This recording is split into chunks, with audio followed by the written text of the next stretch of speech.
take a deep, full breath and let it fade out naturally. Find a position where your body can rest without effort, lying down, wrapped in softness, or simply sitting still. Each morning, a door opens to new possibility, but most days we rush past it, chasing the future before it arrives. The Buddha discovered that suffering begins in that chase, and that peace appears when we finally stop and notice that the door was never closed. Dawn, in Buddhist tradition, is more than light. It's awareness itself returning. If you'd like, share the time and place where you're listening from, or how your heart feels right now in this moment of pause. Let the next breath come on its own, effortless and real. The story now begins. A monk once asked his teacher, "Master, where does the path to enlightenment begin?" The teacher did not answer.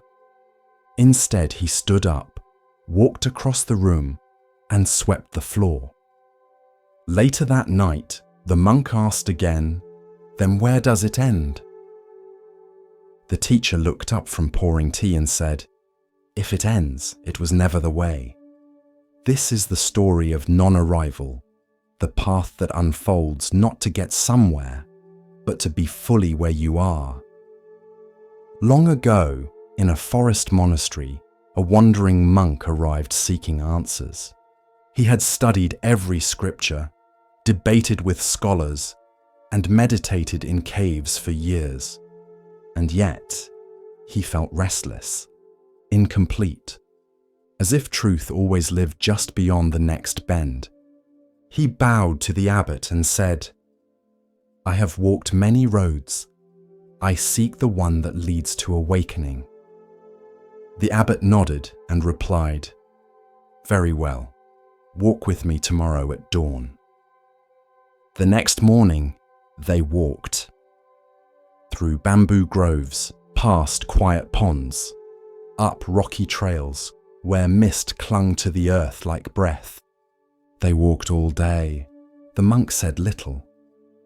By dusk, they had returned to where they started. The monk frowned. "You promised to show me the path." The abbot said, "I did. We walked it." The monk blinked. "But we arrived nowhere." The abbot smiled. "Exactly." The student wanted something linear, a goal, a peak. A moment where the sky split open and declared, "Here it is." But the Dharma is not a destination. It is the walking itself. It is the attention you give to each step, the space between one breath and the next. The Buddha did not climb a holy mountain to reach truth. He sat under a tree and stopped seeking. You do not become awake like winning a race. You remember the truth that was always here. Under the hurry, beneath the striving, inside the stillness of the now. When we think of progress, we think forward. Farther, better, beyond. But what if the path moves deeper, not farther? Inward, not onward. Like returning to the place you began, but seeing it clearly for the first time. The monk eventually understood. He stopped chasing high teachings, stopped measuring his worth by distance traveled. He began to walk slowly. He bowed to doorways, thanked his bowl before eating, washed his feet with care, and in those simple moments, something softened, something opened. There's a Zen saying, "Before enlightenment, chop wood, carry water. After enlightenment, chop wood, carry water." The tasks do not change, but the one doing them no longer seeks to arrive. He is already home. In the end, the way is not mystical. It is making tea without rushing. It is folding robes with full attention. It is greeting the morning with breath instead of thought. And in those everyday movements, the path walks itself. The old abbot left behind a note before his passing. It read, "Those who hurry are carried by illusion. Those who walk with it vanish into the way." The monk later became a teacher. When asked by a student, "Where is the path?" he would only point at the floor beneath their feet. "Here," he'd say. "Now walk." So if you are still searching, still waiting to feel worthy, enlightened, or arrived, pause. Notice your breath. Feel your weight on the earth. Let this moment be enough, because the greatest truth, there is nowhere to get to, and still, you walk. In the heart of the city of Vaishali, not far from the clamour of markets and the perfume of jasmine, there lived a man unlike any other. He was wealthy, yes. His robes dyed in saffron and silk. His estate wide as a lake. He was respected, known to governors and scholars alike. He was a householder, a father, a merchant. But more than that, he was awake. His name was Vimalakirti. Unlike the monks, he did not wear simple robes. Unlike the ascetics, he did not live in the forest. He lived in the world, but not of it. He walked through noise with the silent mind. He moved through illusion without being caught. And so his teachings were sharper than sermons. His presence, more disruptive than thunder. One day, it was said that Vimalakirti had fallen ill, not from weakness, but from compassion. He had taken on the sickness of the world so others might awaken. Word reached the Buddha and his disciples, so the Buddha asked, "Who will go and visit the ailing Vimalakirti?" One by one, the great disciples declined. Shariputra, Maudgalyayana, Ananda. Each said, "Master, I cannot. I have debated Vimalakirti before, and I was humbled." Because this layman, this non-monk, non-official, had a clarity that even the great arhats could not match. His words undid your logic. His questions pierced through pride. He was kind, but unshakably sharp. At last the Buddha turned to Manjushri, the bodhisattva of wisdom, and Manjushri, without hesitation, said, "I will go." So Manjushri entered the city, accompanied by heavenly beings, monks, and devas. He found Vimalakirti reclining on a simple bed beneath a flowering tree. His eyes were calm, his illness invisible, his presence unmistakable. Manjushri bowed. "Venerable one," he said, "how should a bodhisattva view the world?" A simple question. And Vimalakirti answered not with poetry, but with paradox. A bodhisattva views the world as a magician views an illusion, as a dream, as a mirage, as a bubble on water. Manjushri asked again, "What is the root of this illness?" Vimalakirti replied, "The root of my sickness is the sickness of all beings. When they are healed, I will be healed too." And then he began to teach, not with lectures, but with reversals. He said a bodhisattva must live in the world without being trapped by it, must speak without attachment to words, must enter duality in order to transcend it. His home became a Dharma hall, his bed a throne of emptiness. Then came the final deepest question. Manjushri asked, What is the ultimate teaching of non-duality? One by one, the assembled bodhisattvas gave answers, each profound, each poetic.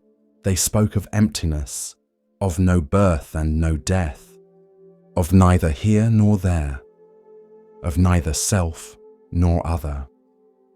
Each spoke in turn, until all had spoken. Then they turned to Vimalakirti and asked, "What is your answer?"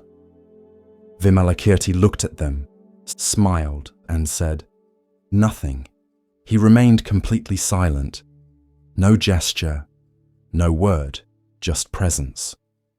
And in that moment, the hall fell still. Even the wind paused at the edge of the window. And the bodhisattvas understood, because that, his silence, was the answer. Beyond yes and no, beyond concepts, beyond even the word beyond. Only direct knowing, unspoken and complete. Commentary. The Vimalakirti Sutra is not just a scripture, it is a mirror, held up to the part of us that clings to roles, to robes, to rank, to rhetoric. It reminds us, wisdom is not a matter of appearance, and truth is not always spoken. Vimalakirti was not a monk, but he understood Dharma more deeply than most. He owned property, but was not owned by it. He lived among crowds, but dwelled in emptiness. He used language, but was not trapped by it. And when the time came to speak of non-duality, he let silence do the speaking. Sometimes, silence is escape. But sometimes, it is clarity, not a refusal, but a revelation. A silence so full, it says everything. There's a Zen saying, when the mouth is closed, the Dharma speaks most clearly. This is what Vimalakirti embodied, the wordless transmission, the truth beyond fingers pointing to moons. In our world, we often rush to speak, to fill the space, to define, to prove. But Vimalakirti teaches, when we stop grasping, when we stop arranging words like armor, what remains is presence. The silence was not empty, it was alive. It was not passive, it was the roar of no self.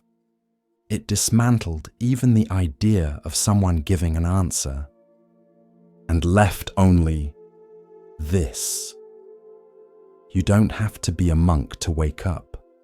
You don't have to renounce your life. You have to see through it, and then live with depth, with clarity, with compassion, from within the illusion, while no longer fooled by it. Vimalakirti's room is still here. Every moment you stop trying to win the argument, every time you stop needing to prove you're wise, every time you rest in the space before thought, you are sitting beside him, and you are silent too. The Buddha sat beneath a sal tree where the light filtered through in flickering gold. The breeze played gently with the hem of his robe, and the scent of early jasmine lingered in the air. Around him, the monks gathered like ripples around a pebble dropped in a still pond. Quiet, present, steady. They bowed one by one and took their seats on the grass, robes the color of ochre and clay. The forest around them hummed with life, birds calling from high branches, the distant crack of bamboo, and the low murmur of wind moving through tall grass. The Buddha's eyes remained half lowered, still and soft. Then from the circle, a young monk rose. He was thin, his frame taut with discipline, but his brow was furrowed, his lips pressed with quiet unrest. He stepped forward and bowed deeply. "Master," he said. "I have studied the teachings as best I can. I rise before dawn. I recite every sutra. I memorize every verse. I follow every precept. And still, I suffer. Still, my mind is troubled. I fear I've become attached to the very teachings meant to free me." He hesitated. "Am I clinging to the Dharma itself?" The Buddha looked upon him gently. "You remind me of a traveler," he said. "Let me tell you a story." The monks settled deeper into stillness. The forest too seemed to pause. "There was once a man," the Buddha began, "wandering through a thick and treacherous forest. The trees were close, the thorns sharp. On all sides he was hemmed in by danger, wild beasts, hunger, cries in the distance that made his skin crawl. For hours, maybe days, he pushed forward, uncertain and afraid, until he came to a wide, roaring river. On the other side, he could see sunlight falling on an open path. He saw smoke curling from a distant hut. Safety, rest, the way forward." The Buddha paused, letting the image take shape. But there was no bridge, no boat. The current was fierce. He could not swim across without being swept away. So the man worked. He cut branches, wove reeds, bent saplings into shape. With patience, sweat, and determination, he fashioned a raft, just strong enough to carry him. He clutched it tightly, guided it across the swirling water. His heart pounded with fear, but he reached the far bank, soaked, trembling, but alive. The Buddha's eyes swept slowly across the circle of monks. "Now imagine," he continued, "that once on land, the man looked at the raft and said, 'This has saved me. This is precious. I will carry it with me always.' And so he lifted it onto his shoulders and continued his journey, the heavy wood digging into his back, slowing his steps, wearing him down." A faint rustle of recognition moved through the group. "Would that make sense?" the Buddha asked. The monks shook their heads. "Of course not," the Buddha said. "The raft served its purpose. It brought him across. To carry it afterward, to cling to it, would only bring suffering." He turned to the young monk. "So too with the Dharma." The monk blinked, uncertain. "But the teachings are sacred," he said. "Aren't they to be kept close? Aren't they the source of liberation?" The Buddha nodded. "They are sacred, but sacred does not mean permanent. The Dharma is not a cage. It is not a burden to be shouldered forever. It is a tool, a raft, a means to cross the river of confusion and craving. Once you have crossed, you need not drag the boat behind you." Another monk raised his hand. "Master," he asked softly, "what if one forgets or finds themselves back at the river?" "Then rebuild the raft," said the Buddha. "Relearn, begin again, but never mistake the raft for the shore. The Dharma is not the destination, it is the guide." A hush followed, filled only by the hush of the wind and the rhythmic clicking of cicadas. Later that evening, as the sun descended behind the line of trees and turned the sky to a warm, bruised lavender, the monks returned to their huts, some with new questions, others with lighter hearts. But the young monk lingered. He wandered to the river near the monastery, where the water curled gently around stones and reeds. He sat on the bank, knees pulled in, and listened. The moon had begun its slow rise, casting silver light across the ripples. The monk breathed deeply. He thought of the teachings he had memorized, the sutras chanted, the rules obeyed, the rituals performed. Each had been a plank, a vine, a thread in the raft that carried him across his inner storm. He remembered the fear that had driven him to this path, the grief of his father's death, the anger he once held like a fire in his chest, the shame of worldly desire.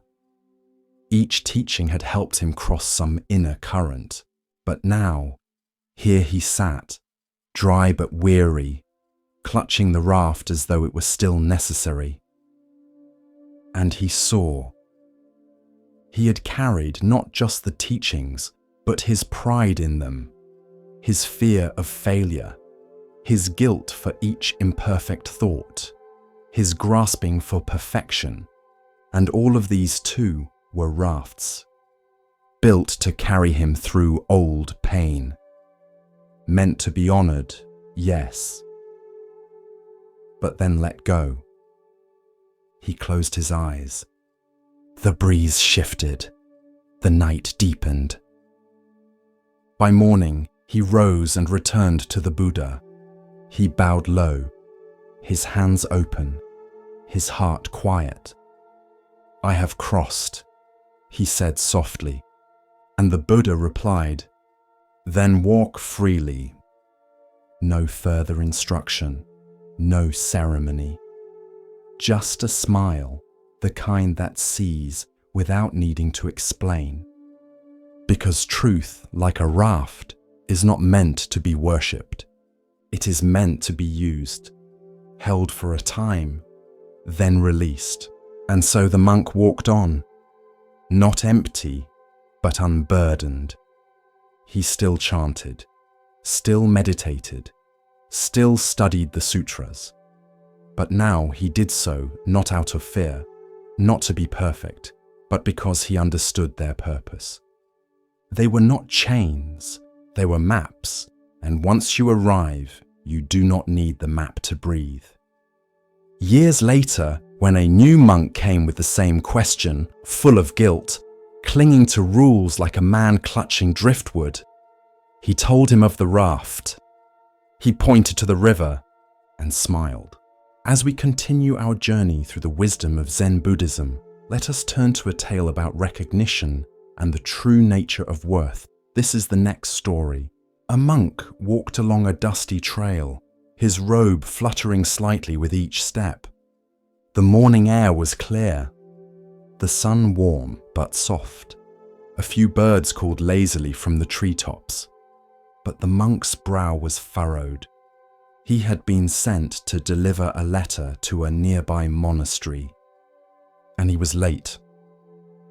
He had misread the schedule, taken the wrong turn, and now walked quickly, heart agitated beneath his robe. Each step struck the earth too hard. Each breath was shallow. His mind raced ahead. Will they think me careless? How could I have made such a mistake? I should have left earlier. What kind of monk forgets the path? Then he heard a voice behind him. Excuse me, Sir Monk. He turned to see a young boy, no older than 10, running up the path barefoot. He held something cupped in his palms. The monk paused. Yes? The boy stopped, panting, and held out his hands. Inside them sat a small round pebble, no bigger than a thumbprint. It's beautiful, isn't it? The boy said. The monk looked down. It was smooth, flecked with tiny bits of crystal, glinting gently in the light. I found it near the stream, the boy said. It looked lonely. I thought maybe someone should notice. The monk smiled politely. That's kind of you. He began to turn away, but the boy looked up at him and said something that stopped him mid-step. Did you see any of the flowers you passed today? The monk blinked. What? The boy tilted his head. You've walked almost a mile. The path is full of little blue flowers. But your robe is dusty and your eyes are tight. You didn't see any of them, did you? The monk looked down at the pebble again. Then slowly, he sat on a flat rock at the side of the path. The boy grinned and plopped down beside him, offering the pebble again. And the monk, still holding the unopened letter, took it gently in his hand. This is the story of mindfulness in ordinary things. Commentary.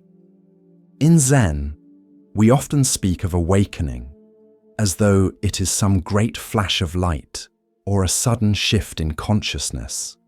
But often, awakening is small, like noticing a flower you've walked past for weeks, or hearing the sound of your own breath after a hard day, or holding a pebble that simply is.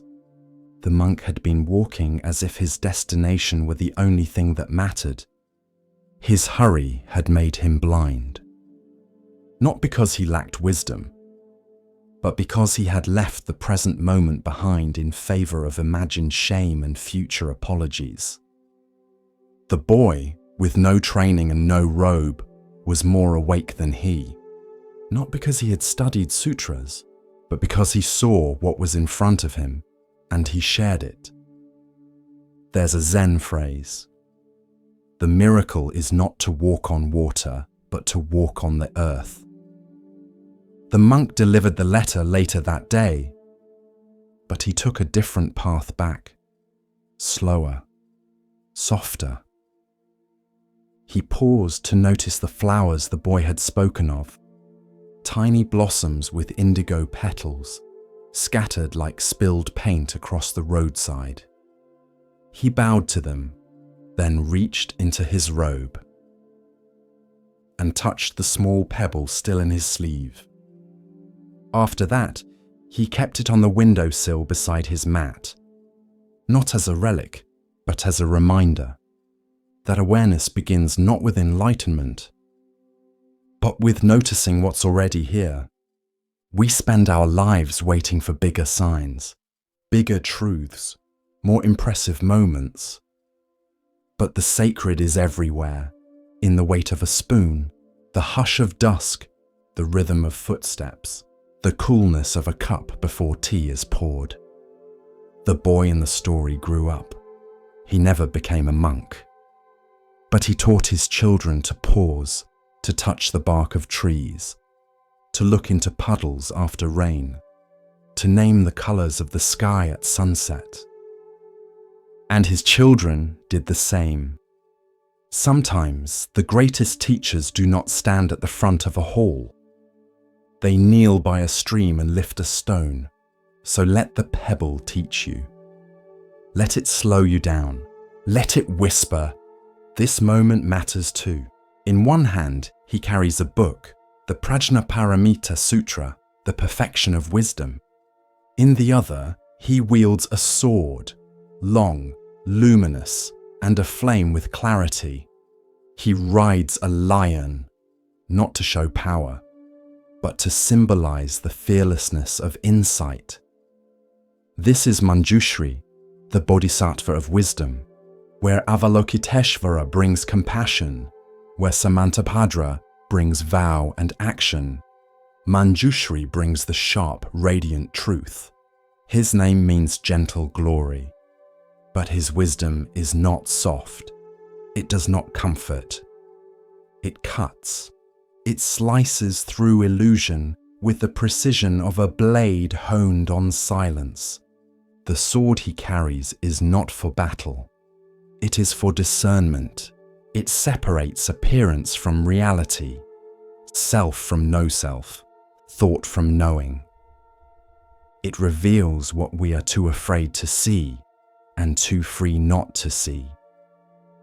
In the old sutras, it is said that Manjushri's wisdom is so sharp, he was enlightened before the Buddhas of the past. He is the eternal teenager of the Mahayana pantheon, ever young, ever clear, ever unburdened by delusion. Where others hesitate, Manjushri speaks. Where others follow rules, Manjushri asks why. Where others cling to views, Manjushri lets go, again and again and again. One day a monk asked him, "What is the nature of ultimate reality?" And Manjushri drew his sword in the air, then lowered it slowly, as if slicing through something invisible. That was his answer. Because words can't always hold wisdom. Sometimes it must be shown. In Zen temples, the figure of Manjushri is often placed behind the Roshi's seat, not as decoration, but as a reminder that true teaching must be rooted in clarity, that every word spoken should come from a place that has already cut through ego, opinion, attachment.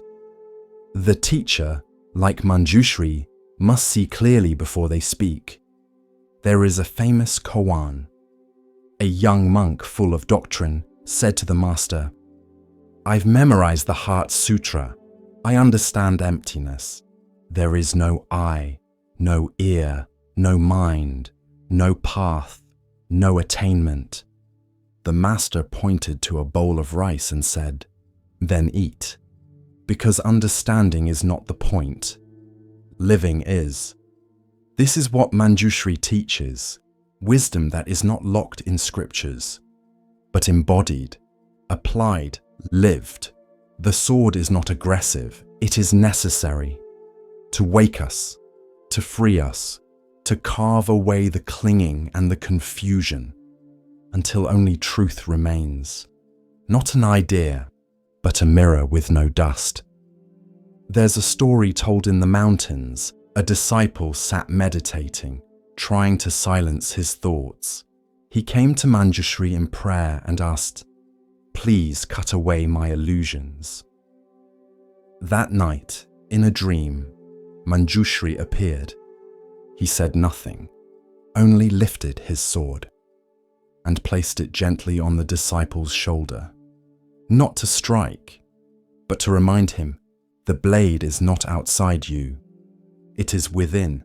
Commentary. Manjushri does not give you answers. He gives you the means to see for yourself. That is his wisdom, not dogma, but discernment.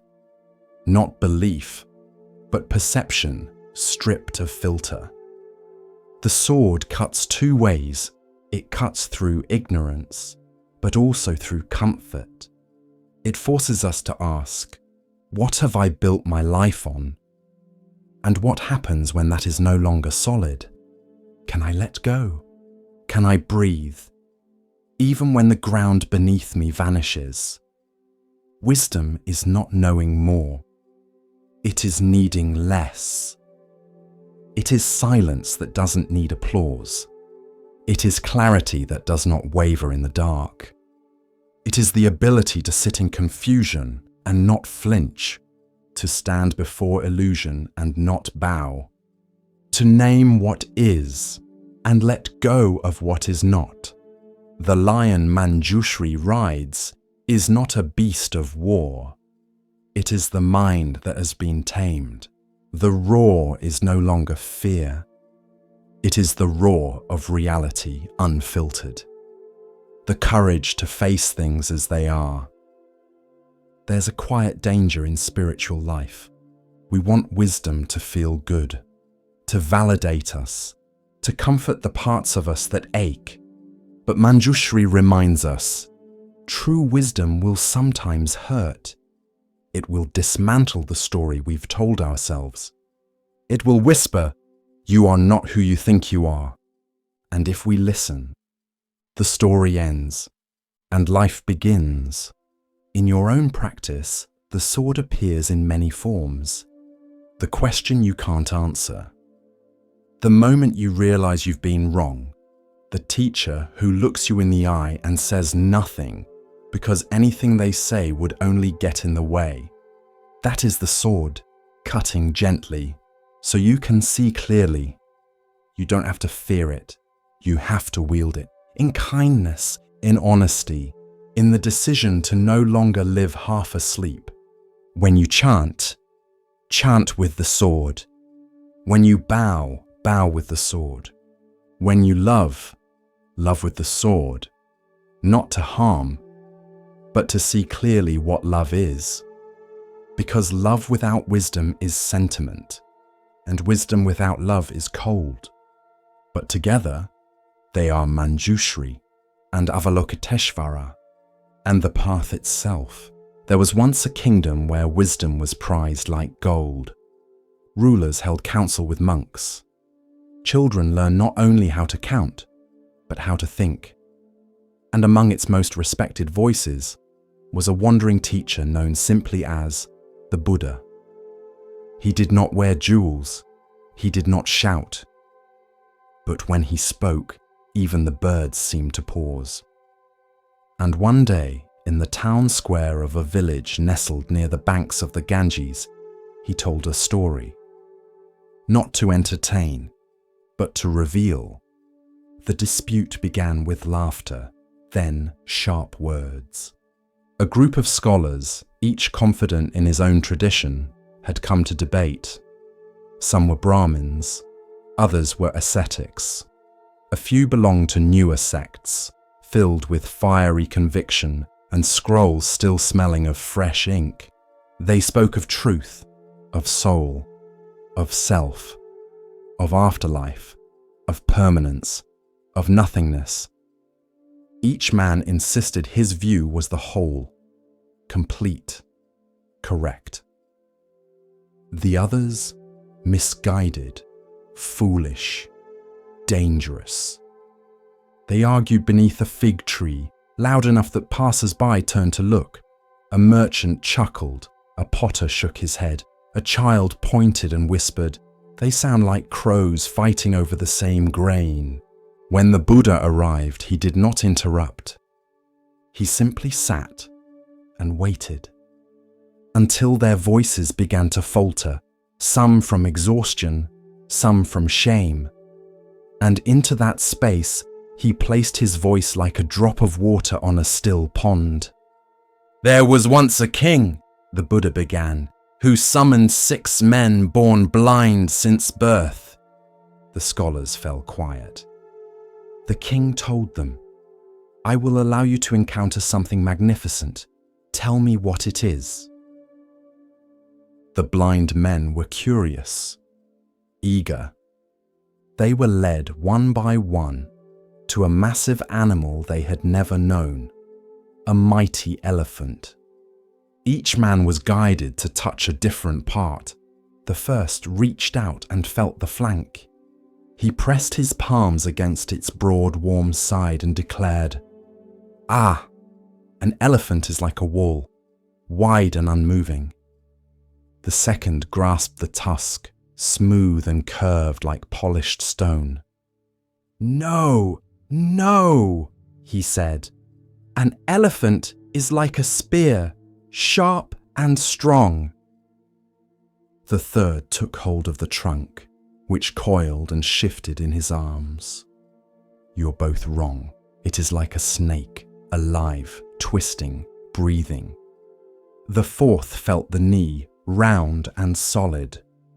"Clearly, it is like a tree trunk," he announced, "thick and rooted." The fifth wrapped his hands around the ear, which flapped gently like a fan. "You are mistaken. An elephant is a large fan, waving back and forth." The last man touched the tail, thin and rope-like. No, it's a rope. A coarse, swaying rope." When they were brought back together, the king asked, "Well, what is an elephant?" And the shouting began. Each man insisted he was right. Each accused the others of ignorance.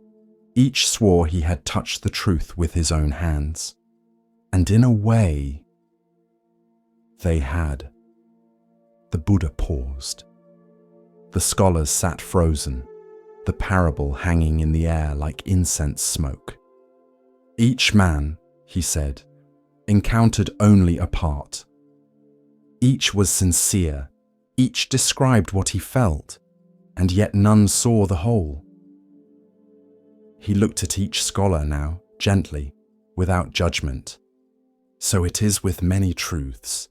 You may touch a piece and call it the whole, but when clinging to fragments, conflict follows. One of the younger scholars frowned. "But teacher," he said slowly, "does that mean there is no truth?" The Buddha smiled, not to mock, but to soften. "Number, it means that truth is vast, and the mind must be vast to hold it. One who sees the trunk and believes it is a snake is not lying, but he is also not seeing clearly." Another monk, one who had remained quiet through the debate, bowed. "And what, Blessed One, is the way to see the whole?" The Buddha turned his palm upward, a gesture of openness. "Humility, listening, letting go of the need to be right. When you stop clinging to your peace, you make space for someone else's. And in that space, something greater may arise." The fig tree rustled gently above them. A breeze passed through the square. The tension had broken. One of the elders leaned forward. His voice was softer now. "I have spent my life defending what I thought was the whole elephant, but now I wonder if I have only touched the tail." The Buddha nodded. "Then you are further along the path than many who still cling to the tusk." That night, as lamps flickered in the homes of the village, the story travelled from mouth to mouth. Children reenacted the blind men, bumping into trees and miming trunks and tails. Elders sat in circles, wondering what part they had touched in their own lives, what truths they had guarded too tightly. And in one small home, a young girl asked her grandmother, "What does the whole elephant look like?" The old woman smiled. "We may never know for sure," she said. "But if we all share what we felt, maybe we can come closer."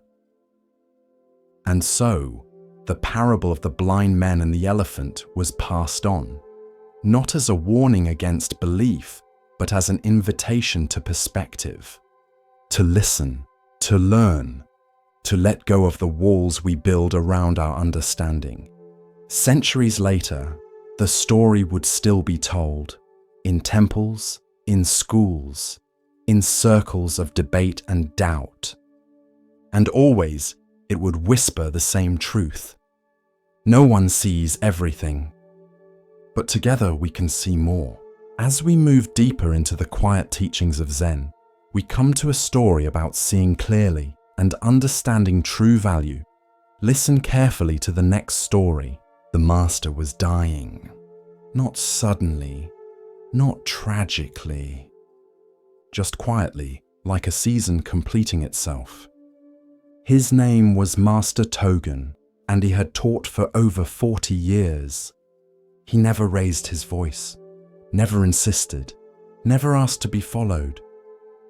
But people came to him, pilgrims, monks, farmers, children. Because when he looked at you, you felt seen beyond your name.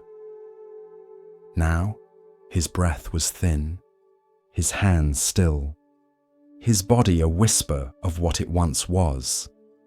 The disciples gathered at his bedside, each wondering the same thing. Would he speak? Would he leave them with one final truth, a farewell teaching, a verse, a koan? They waited, hearts leaning forward. But Master Togen said nothing, not even a word. He only gestured, weakly, to the small table beside his mat. Upon it stood a single candle, lit and steady. The wax had melted low. The flame burned soft, but sure. The master's eyes lingered on it. Then he closed them and let go. The room held its breath. The disciples watched the candle.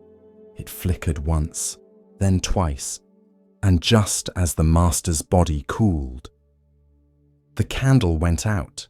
No wind, no touch. It simply ended. This is the story of teaching through presence, of the final lesson not spoken, but lived. Commentary. We often believe the greatest teachings must be loud, dramatic, revolutionary, clear. But in Zen, the most profound truths are quiet. They arrive not with thunder, but with the stillness of a candle extinguishing itself. Master Togen's disciples wanted words, something to cling to quote, to remember. But he gave them something deeper, a mirror. The candle was his body, burning with presence, giving light, warming others, and when its time came, it did not resist, it did not protest, it simply completed its purpose and disappeared. That is the nature of life. To arrive, to offer, to pass. To resist this is to suffer. To accept it is to awaken. Some monks cried. Some stared at the floor. But one young disciple remained still, eyes on the wick. He bowed deeply and said, "I understand." The abbot later asked him, "What did you understand?" The young monk replied, "Nothing lasts, but everything lights the way while it's here." We fear death, but what we fear more is the idea of being forgotten, of being meaningless. So we seek last words, final victories, something to prove we existed. But Master Togen left only a flame, because the point was not to be remembered. It was to burn fully while here. The candle did not save its wax, did not ration its glow. It gave everything, slowly, humbly, until there was nothing left to give. And then it bowed out. That was his teaching. There is a Zen phrase, "When the light is gone, do not seek it in the ashes." The disciples learned this that day, not from a sermon, but from the absence that remained. Master Togen lives on, not in statues, not in scriptures, not in recorded sayings, but in how the monks now move, with care, with presence, with awareness that each moment is a wick, each breath a flame. So when your time comes, be like the candle. Don't worry about your legacy. Focus on your light. It is said that after his awakening under the Bodhi tree, the Buddha sat in silence. Not because he had nothing to say, but because no words could contain what he saw. The world shimmered before him like a dew-covered web catching the morning light. Everything, every leaf, every breath, every thought was connected, not metaphorically, not poetically, but truly. And so, in that first silent gaze, the Avatamsaka Sutra was born, not as speech, but as vision, a vast radiant vision of interbeing. Imagine this: a net stretches across the cosmos, infinite in all directions. At each knot of the net, there is a jewel, and in each jewel, the entire net is reflected. Every other jewel, every other reflection. No part is separate. No jewel exists on its own. This is Indra's net, one of the core images in the Avatamsaka Sutra. It is not a fantasy. It is how reality is structured. Everything contains everything. You are a jewel in the net. So is the ant beneath your foot. So is the person you haven't forgiven. So is the star pulsing light from 10 billion years ago. Each one reflects all. And when one moves, all are changed. This is not romanticism. It is truth seen from beyond the ego. In the Avatamsaka, it is said that a single moment of insight can contain the entire Dharma, and a single grain of sand can reveal all Buddhas, because nothing is just itself. A drop of water is also the cloud, the river, the ocean, the drought, the cry of thirst, the hand that turns on the tap. All these are not separate events. They are expressions of one great dance. There's a story told from the sutra. The Bodhisattva Sudhana travels in search of awakening. He visits 52 teachers. Each one shows him a different truth. A sailor, a child, a gardener, a courtesan, a beggar, a monk. Not one has the final answer, because in this vision there is no final answer. There is only deepening, broadening, the ever-widening ripple of understanding that you are not apart from anything, not even from the question. In the end, Sudhana meets Samantabhadra, who tells him, the path is infinite, the practice is the vision is you. And in that moment, Sudhana realizes he was never seeking something out there. He was walking through his own reflection. If you truly see this just once, you can never hate again in the same way. Because to harm another is to harm yourself. To lift another is to lift all. You do not have to understand the whole net. You only have to touch one jewel, a single act of kindness, a single moment of stillness, a single breath where you choose love over fear. That one act changes everything, because the net responds, because you are not alone, because no wave rises by itself. Commentary. The Avatamsaka Sutra is sometimes called the flower ornament scripture, because it reveals the beauty of reality as it is, not flat, not linear, but multi-dimensional, like a lotus unfolding endlessly in every direction. In our daily lives, we feel separate. I am here, you are there, this is mine, that is yours. But this is illusion. A necessary illusion perhaps, but illusion nonetheless. Reality is interpenetration. You are in me, I am in you. Even now, reading these words, your breath carries the oxygen once exhaled by trees that died 1,000 years ago. Your thoughts are shaped by your grandmother's voice, by books written by strangers, by the laughter of a friend you no longer speak to. Even your loneliness is shared, because someone else right now feels it too. This is not meant to overwhelm you. It is meant to free you, because when you understand interconnection, you do not have to do everything. You only have to do something, and trust that it matters. Because it does, because the net responds. A Zen teacher once said, "When a bird sings on one branch, the whole forest awakens."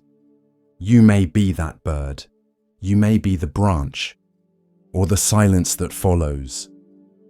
Each one is essential. Each one reflects the whole. You are not small, you are a jewel in the net, reflecting everything, and being reflected by everything. So polish your jewel, not for glory, but for others, because the clearer you become, the clearer the whole web shines. At the edge of a quiet village, stood a grove of bamboo. Tall, slender, green like fresh thought. Children played between the stalks. Lovers carved initials in their husks. The wind passed through them like a flute, and they bent, bowed, never snapped. Even in the worst monsoons, when roofs were torn and trees cracked in two, the bamboo always remained, not by resisting, but by yielding. The villagers took comfort in them, the way they swayed without fear, the way they seemed to whisper, "It is okay to move with what comes." One year, a powerful storm swept through the valley, the kind that arrives with no warning, just a sudden hush, then a roar like sky breaking. Palm trees were flung sideways. The great banyan lost a limb, crops flattened, roofs lifted like paper, and yet, in the morning light, the bamboo still stood, drenched, bent, but alive. An old monk named Tenzin watched from his hut on the hill. After the storm passed, he gathered his students and led them to the grove. He said nothing at first, just stood beside the bamboo. One student broke the silence. "Master, how did these survive?" Tenzin smiled. "The bamboo," he said, "has no pride in its strength, only trust in its roots and the wisdom to bend." Another student frowned. "But isn't bending the same as giving in?" Tenzin tapped one stalk gently with his hand. "Does this feel weak to you?" The bamboo swayed slightly, not from impact, just from being what it is. "No," he continued, "bending is not defeat. It is relationship. To wind, to time, to life, to understand that resisting everything is how things break." The students were quiet. Tenzin knelt beside one stalk, pressed his hand to the wet earth. "There is a lesson here," he said softly. "The strong oak is proud until lightning splits it. The mountain stands tall until earthquake shakes it. But the bamboo, it lives by letting go of control. It knows the storm will not ask permission, so it dances instead of breaking." Later that week, a young woman in the village fell ill. Severe, sudden. The doctor said it would be weeks before she could walk again. She was bitter, frustrated. Tenzin visited her, sat beside her without judgment. And after a long silence, he said, "You're in a storm now. You cannot control the wind, but you can soften. Not give up, just give in. To healing, to stillness, to time."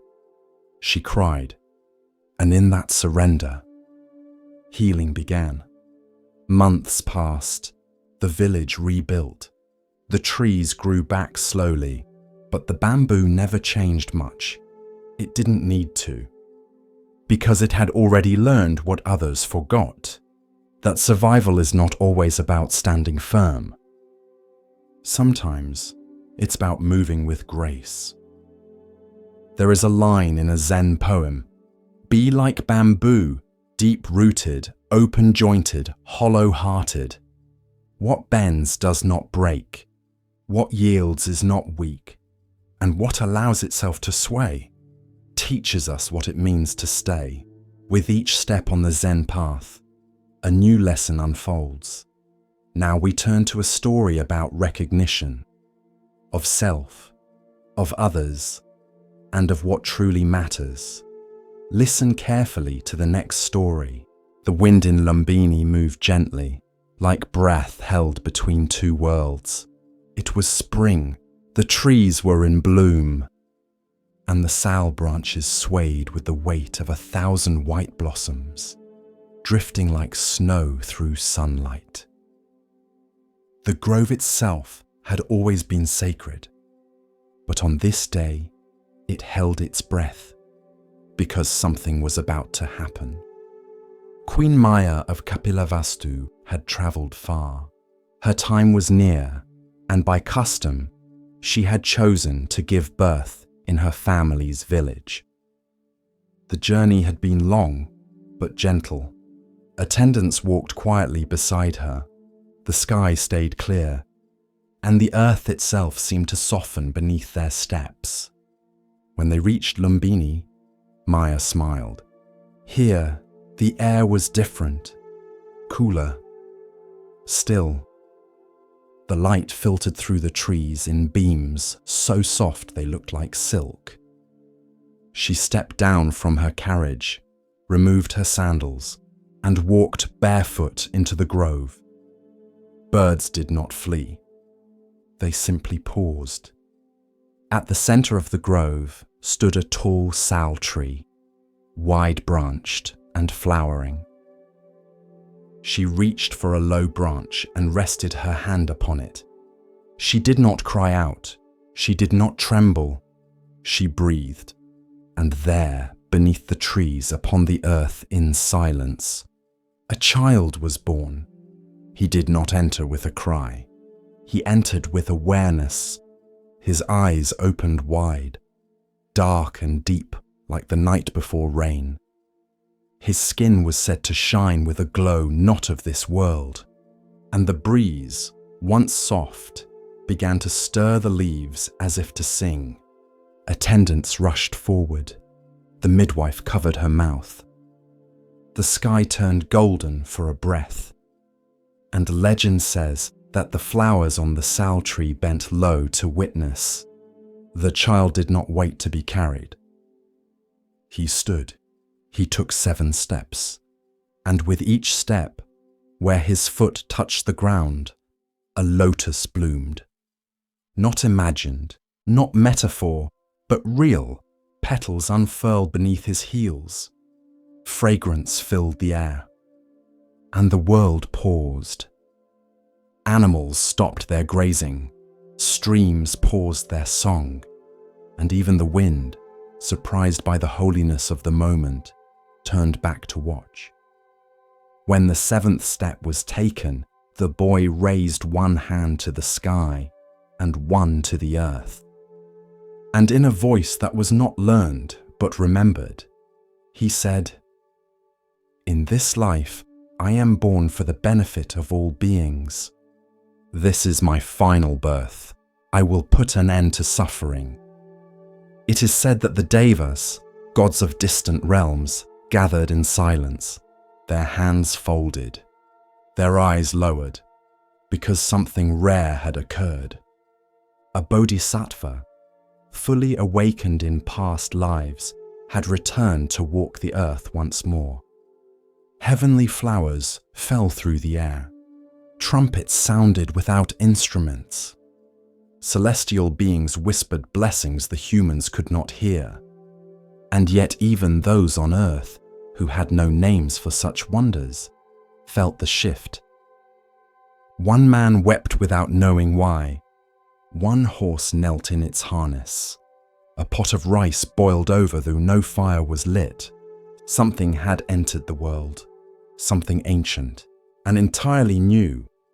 He was named Siddhartha, which means he who achieves his aim. In his small face, those who looked closely saw both softness and strength, an ocean of stillness behind the movements of a child. He did not laugh more or cry less than other babies, but when he looked into your eyes, it felt as though he saw through the lifetimes you had forgotten. Queen Maya held him close, felt his heartbeat against her own, but in her heart she knew this child did not belong only to her. He belonged to the world. Word of the birth travelled quickly. When the child was only days old, the king summoned the wise sages of the land. Among them came Asita, an old hermit who lived in the mountains, wrapped in robes the color of ash, with eyes that had watched the turning of many seasons. He entered the palace slowly, carried no staff, asked no favor. He only asked to see the child. When Siddhartha was placed before him, Asita's lips trembled. Tears welled in his eyes, not from sorrow, but from recognition. He bowed low before the infant. And when he rose, he turned to the king. "This child will not rule a kingdom. He will rule the heart. He will not wield armies. He will end suffering. He is destined to become a Buddha, an awakened one. He will show the way beyond sorrow. But I will not live to see his teaching. That is my only sadness." And he bowed once more. The room fell still. Even the oil lamps seemed to lean closer. The king said nothing. The queen held her son more tightly. Maya did not live long after the birth. Some say it was her karma to return to the celestial realm, that to carry a Buddha is to carry a world, and some bodies are made only to hold such grace for a little while. Others say she became his guardian spirit, that she watched from beyond the veil, her presence in every breeze that cooled his fever, every bird that sang outside his window. Siddhartha was raised by her sister. He grew in the lap of comfort. But the memory of the grove, the trees, the moonlit dream, those lived on. Years later, when Siddhartha became the Buddha, he never spoke often of his birth. He taught of suffering, of the path, of breath, of impermanence. But once, when asked what it meant that he had walked on lotus blossoms, he smiled and said, "The path was already beneath me. I did not make it appear. I only stepped where it had always been. Because truth is not invented, it is remembered." Like petals underfoot, waiting to be noticed. And so the child who walked on lotus blossoms became the man who taught others to walk in peace. One step, then another, until suffering too began to bloom into wisdom. He sat at the back of the community hall, near the exit. Not hiding, just watching. The others talked, laughed, poured coffee from large silver thermoses and passed around paper cookies from supermarket trays. But he didn't move, didn't smile, didn't speak, just watched. His name was Curtis. Army jacket, grey beard, hands that twitched slightly even when still. He had come to the meditation group because his VA counselor suggested it. "You don't have to talk," she said. "Just show up." So he did, and for 6 weeks, he said nothing. But he returned. Same chair, same silence, same eyes that carried too many memories to speak aloud. The teacher never pressed, a woman in her 50s with a quiet strength. She guided them through breath awareness, walking meditations, and loving kindness phrases that sometimes made people cry without knowing why. Curtis never joined the group circle, never chanted, but he always listened. This is not a story about what was said. It's a story about the space that held what could not be said. One evening, during a guided meditation, the teacher said, "Imagine someone you've never forgiven. Now imagine letting go, not for them, but for your own peace." Curtis's jaw clenched. His breathing grew sharp. Then it softened. After the session, he didn't leave right away. He walked slowly to the window, looked out at the parking lot lights reflected in puddles. and whispered, "I used to listen for footsteps every night." The teacher said nothing, just turned to stand beside him. Curtis continued, eyes still out the window. "In Iraq, we slept light." One sound, just one, meant someone might die. "When I came home, the silence felt louder than the gunfire." She nodded, not with pity, but with understanding. "The breath," she said softly, "is where the past visits, but does not have to stay." Curtis nodded once, not to agree, but to acknowledge. In Buddhism, there's a concept called the middle way. Not indulgence, not denial, just being with what is without running or pushing. Curtis didn't heal overnight. There was no miracle.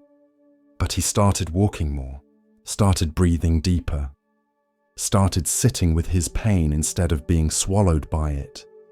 And slowly, the silence became less sharp. One night after the group had left, he stayed behind. He rolled up the mats, wiped the floor with quiet care, turned off the lights, and before he left, he bowed.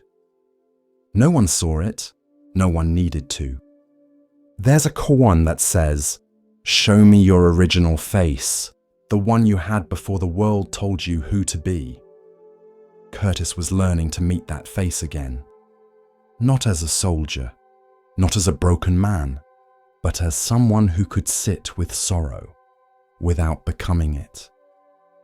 One evening, a new veteran came to the group. Stiff posture, uneasy eyes. Curtis noticed.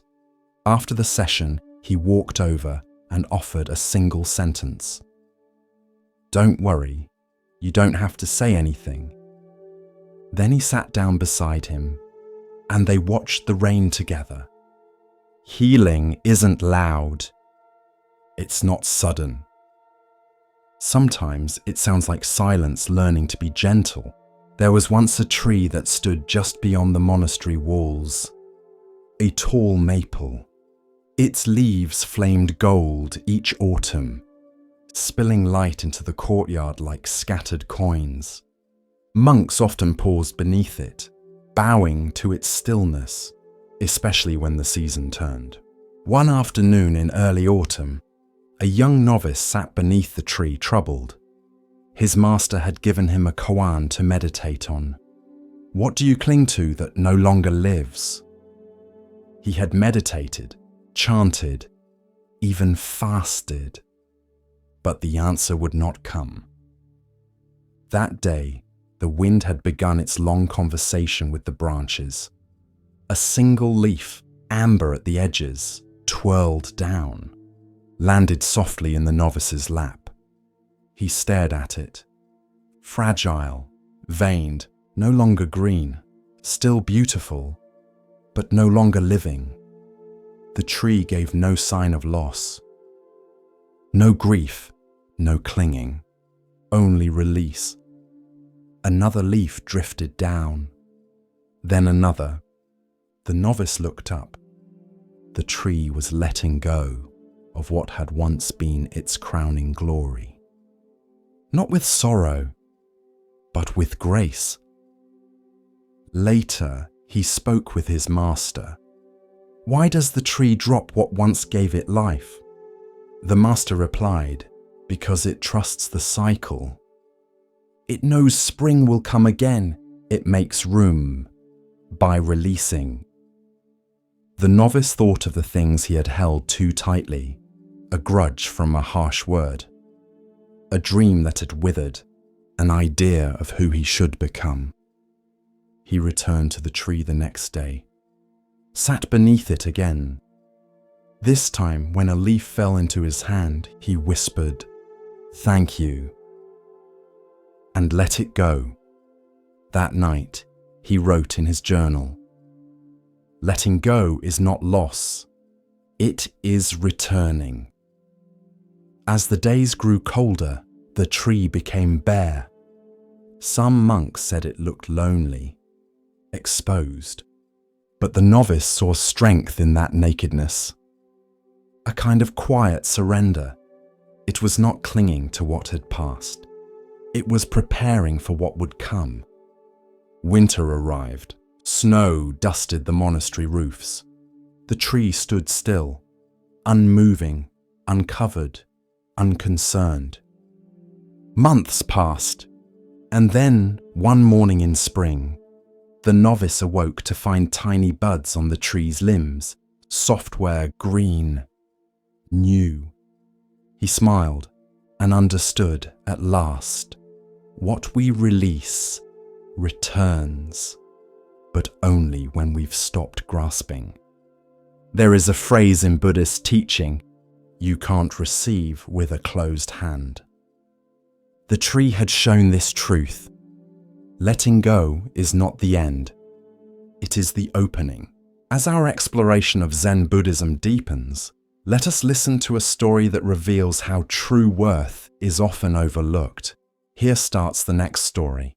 In a quiet village nestled between two rivers, a potter lived alone. He was known not for his words, but for his hands. They shaped the earth with kindness. They moved with rhythm, like a prayer. And every morning before the sun rose, he would mold the same thing, small clay lamps, hundreds of them. He did not sell them. He did not sign them. He left them at doorsteps before dawn, filled with oil, a simple wick resting inside.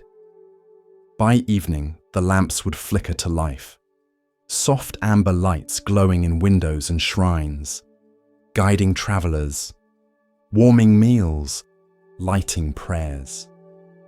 And no one knew where they came from, only that they came quietly. One day, a monk came to the village. He had heard of this lamp ghost and was curious.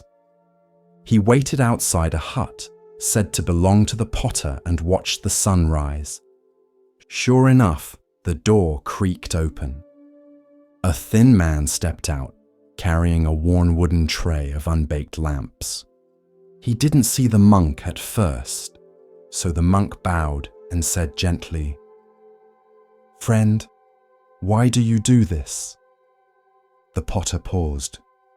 He looked down at the lamps, then up at the sky just beginning to lighten, and replied, "Because one day I won't be here, but maybe the light will." This is the story of karma and legacy, how what we give quietly endures beyond our body. Commentary. Many people worry about what will remain of them. They build statues, they write books, they name buildings after themselves. But the deepest echoes are often unmarked, like a clay lamp on a doorstep, lit by someone you never met, burning because of your offering. The potter never asked who lit the lamps, never watched them flicker at dusk, never demanded thanks. He just shaped the earth, filled it with light, and left it for the world to use. This is karma in its most graceful form. Not reward, not punishment, but continuation. The Buddha once said, "Just as a candle lights another and can light thousands, so the light of one heart can illuminate countless others." We are clay, yes, but we are also the fire. And when this form ends, what burns inside us doesn't disappear. It moves on through kindness passed on, through wisdom shared, through care planted in another's path. The potter died in the winter of his 79th year. He died quietly at home, his hands still stained with red earth. When villagers found him, his workshop was filled with unbaked lamps, dozens of them, lined up like soldiers of light, waiting for dawn. They were fired in his honor and distributed across the village. But something strange began to happen. Even after the lamps ran out, more began to appear. Not always the same shape, not always the same clay, but always filled with oil and always left before sunrise. Because a child who had once lit one of his lamps remembered the warmth, and made one, then another, then taught a neighbor, and the fire moved on. This is rebirth, not in form, but in impact. You do not need to be remembered, you only need to leave light behind. So ask yourself, what lamps are you shaping? What small lights are you leaving in the world? Not to be praised, but to be used. Because one day, your body will rest. But your lamp may still burn in a window you never saw. She had heard hundreds of stories. Pain layered on pain, grief knotted with shame, rage disguised as silence. Dr. Anjali Mehta was a seasoned therapist, 47 years old, calm voice, warm eyes, a room filled with soft lamps, quiet bookshelves, and a single blue armchair that caught the afternoon light just so. She had learned over time that her work was not to fix people, but to witness them, to hold space, to wait, to not flinch when the truth arrived. That afternoon, her 2 p.m. client sat stiffly, teenage boy, 17, sleeves pulled over his hands, a stare that hovered somewhere behind her shoulder. He didn't speak for the first 8 minutes. She didn't force it. She just sat, breathing gently, grounded, present. When he finally did speak, it was one sentence. Everyone talks like they know what I'm feeling. They don't. She didn't nod too quickly, didn't say, I understand. Instead, she let silence do what words often can't. There's a saying in Zen, she offered softly, that the teacher is like a mirror. They don't speak for you. They just show you where the dust has gathered. The boy blinked, looked at her, and, for the first time in weeks, said something more. There is a deep wisdom in the pause, the moment between a question and an answer, the breath between emotion and reaction, the silence that honors pain without trying to patch it. Anjali once had a mentor who said, "You don't need the right words, you need the right presence." She had taken that to heart. Her patients didn't always thank her, didn't always improve quickly, but many came back. Because there aren't many places in the world where someone will sit with your brokenness without trying to sweep it away. She remembered an older woman once, widowed after 42 years. The woman cried for 45 minutes straight. Anjali didn't interrupt, didn't analyze, just handed her a tissue and stayed. At the end of the session, the woman whispered, "You're the only person who didn't tell me to be strong." Anjali said nothing, but later she wept, not from sadness, but from the honor of witnessing someone's unguarded truth. Therapists are trained to listen, but Anjali had learned to listen beneath the words, the tightening of a jaw, the hesitation before a name, the breath that catches after, "I'm fine." Sometimes her job wasn't to provide answers. It was to be the room where the storm could pass. She had a small bell on her desk, never rang it, just kept it there to remind herself, return to this moment, over and over. One evening, after a long day, she wrote in her journal, "People come in with tangled lives. I don't untangle them, I just hold the threads until they can begin to see the pattern." The boy in the blue hoodie came back the next week. and the next. He still didn't say much, but he sat and listened, and didn't flinch when she said his name. It was a start. And sometimes that is enough. The monsoon rains had passed, and the forest paths of Kosambi steamed with quiet life. Leaves dripped with silver beads. Frogs croaked low from the shadows. And above it all, the scent of wet bark and jasmine lingered like breath held too long. Under a canopy of tall sal trees, the Buddha sat surrounded by monks. They had walked for days to gather here. Some were old, most were young, their robes still crisp from devotion, their minds still sharp with questions. And today, the Blessed One had agreed to speak, not of morality, nor of meditation, but of something far subtler, of misunderstanding. He began, not with pronouncement, but with silence. Then, as the breeze shifted through the trees, he spoke. "There are those," he said, "who come to the Dharma like a man searching for a serpent." A few monks glanced up. Serpents were no small matter in these woods, slender and swift, some deadly, some divine. "This man," the Buddha continued, "is told that a snake dwells near the roots of a great tree, so he goes into the forest to catch it. But he does not learn the proper way. He does not bring a forked stick. He does not wait for the right moment. He sees movement in the grass and lunges with bare hands." A few younger monks leaned forward. "What happens?" one whispered. The Buddha's gaze passed over them like moonlight on water. "He seizes the snake by the tail." A ripple of discomfort passed through the listeners. "And the snake," he said, "twists and strikes." He paused. "And so it is with those who take hold of the Dharma wrongly, grasping at the tail, not understanding the nature of what they hold.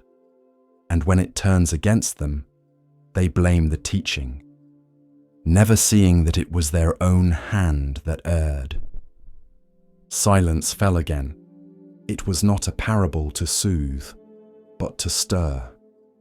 For many in that circle had studied hard, memorized discourses, debated with pride. They recited verses in the marketplace, corrected others in the villages, and took satisfaction in knowing the words of the Buddha by heart. But the words were not the snake, and the Buddha knew it. A senior monk, Kakana, bowed his head and asked softly, "Blessed One, how does one hold the Dharma correctly?" The Buddha nodded. "Imagine," he said, "a man crossing a river. The current is swift, the far bank promises safety, and he finds no boat, no bridge, so he gathers branches, grass, and reeds. He binds them tightly. He makes a raft." The monks followed, some nodding. With effort, he crosses the water. And when he reaches the other shore, does he carry the raft on his back for the rest of the journey? A few smiled. A few looked unsure. "No," said the Buddha. "He leaves it behind, grateful, respectful, but he does not cling to it. He let that image hang in the warm, moist air." "So too is the Dharma," he said, "a raft to cross, not a burden to bear forever, not a weapon to strike others, not a badge to wear." A soft murmur of recognition passed through the monks. "But some," he continued, "treat the Dharma as the man who grabs the snake's tail. They take hold of words, of verses, of rules, not to cross the river, but to shout from the shore." He turned his palm upward. "They say, 'I know,' you do not. They say, 'This is the only way, yours is wrong.' They say, I have read. I have memorized. I have mastered. He paused. But what have they understood? A breeze stirred the forest floor. A leaf spiraled down like a question with no answer. Understanding, he said, is not repetition. Wisdom is not memorization, and truth is not a prize to be clutched. He looked at them all. Do not seize the tail. Learn how the snake moves. Watch, be still, approach with care. Grasp rightly, not to own, but to understand. A young novice, no older than 15, raised his hand timidly. But blessed one, he said, what if one clings to the raft out of reverence? Out of gratitude? The Buddha smiled gently. Reverence is not the same as attachment, he said. Gratitude flows like a river. Clinging dams the stream. He folded his hands in his lap. To let go does not mean to forget. It means to honor the purpose and move on when it has been fulfilled. Several monks bowed. Some looked thoughtful, others uneasy, for the teaching had pierced the pride of many. A monk named Sati, known for his keen memory and rigid interpretations, frowned. But Lord, he said, should we not defend the Dharma from false views? Yes, said the Buddha without hesitation. But first, defend it from misunderstanding within yourself. A man who argues from ego may win the debate and lose the path. He looked directly at Sati.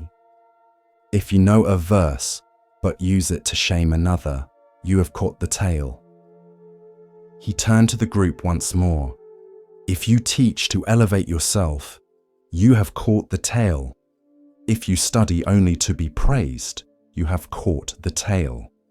If you hold to rules to feel superior, you have caught the tail. And if you mistake knowledge for wisdom, you have caught the tail. The forest was utterly still now. Even the birds had quieted. And when the snake turns and bites, the Buddha asked, you will say the Dharma is false, that it failed you, that it was sharp, cruel, or useless, but the snake was never to blame. A few monks bowed their heads in shame. One of the older mendicants, seated on a mat of grass near the front, exhaled deeply. I have clutched many tails in my time, he said, but now I wish only to learn how to see clearly. The Buddha nodded. That is the beginning of wisdom. That evening, as twilight turned the forest gold, the monks moved quietly through the camp. No chants, no debates, just footsteps and thought. Sati sat alone by the fire, his manuscript scrolls untouched. The novice who had asked about the raft sat beside him, quiet, respectful.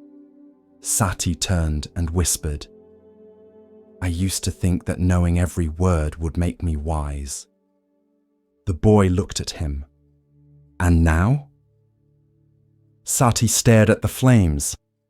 Now I wonder if I even know how to listen. In the stillness of the forest, the words of the Buddha echoed like a distant bell. Do not grasp the tail, learn how the snake moves.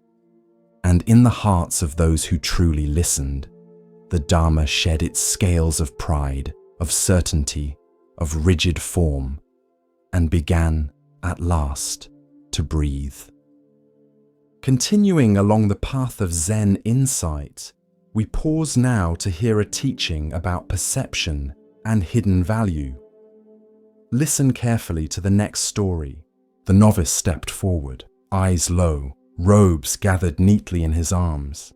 He had heard whispers of the great master Joshu, of his clarity, of his presence, of the way his words, brief, sharp, could undo years of illusion in a single moment. And so, the novice came with a question, simple, ancient, and burning. He bowed deeply. "Does a dog have Buddha nature?" Joshu looked at him, quiet as a still pond, then said, "Mu." Just that. One word, mu. The novice blinked. He had expected a teaching, a parable, perhaps even a sermon on interdependence or karma. But all he got was this one syllable, mu. Number not no, as in rejection, but mu, as in as in empty, as in beyond yes or no. The novice opened his mouth to speak again, to clarify, to plead for context. But Joshu had already returned to trimming the bonsai. And the novice was left standing there, holding a question that would not let go. Does a dog have Buddha nature? In the Mahayana tradition, the answer is yes. All beings have Buddha nature, even the smallest ant, even the vilest criminal, even the barking dog on the dusty street. The Heart Sutra says, form is emptiness. Emptiness is form. So why did Joshu say mu? It wasn't to contradict the sutras, it was to shock the mind out of seeking answers like stones in a riverbed. For weeks, the novice could not sleep. He replayed the moment again and again. He wrote MU in his journal. He whispered it during walking meditation. He shouted it into the wind. He carried it like a thorn in the foot, every step made sharper by its presence. One night, a senior monk approached him in the meditation hall. "Why do you look so troubled?" he asked. The novice bowed his head. "Master Joshu gave me a koan. Does a dog have Buddha nature?" He said, "Mu! I don't understand." The monk smiled gently. "You won't." "Not yet." The novice frowned. "Then what should I do?" "Burn your logic," said the monk, "and sit." In the centuries that followed, Joshu's Mu became the first koan in the Gateless Gate, a collection of paradoxical encounters meant to tear open the mind.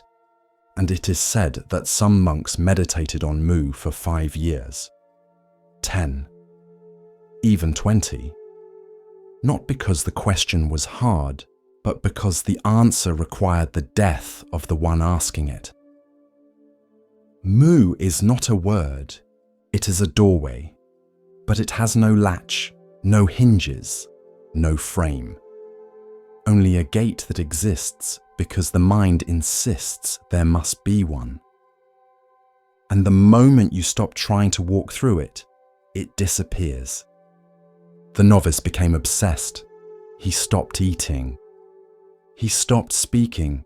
He carried Mu through every moment like a fever dream. He touched it while pouring tea. He chewed it like rice. He sat with it in the dark until the wind outside sounded like it was chanting back to him. "M, m, m." He began to tremble. And still, no clarity, no breakthrough, only silence. One dawn, after 300 days of silent retreat, he broke. He stood in the rain, lifted his head to the grey sky, and shouted, "What is Mu?" The sound echoed against the temple walls. A bird fluttered. A branch creaked, but nothing answered. He fell to his knees, not in defeat, in surrender, not to ignorance, but to not knowing.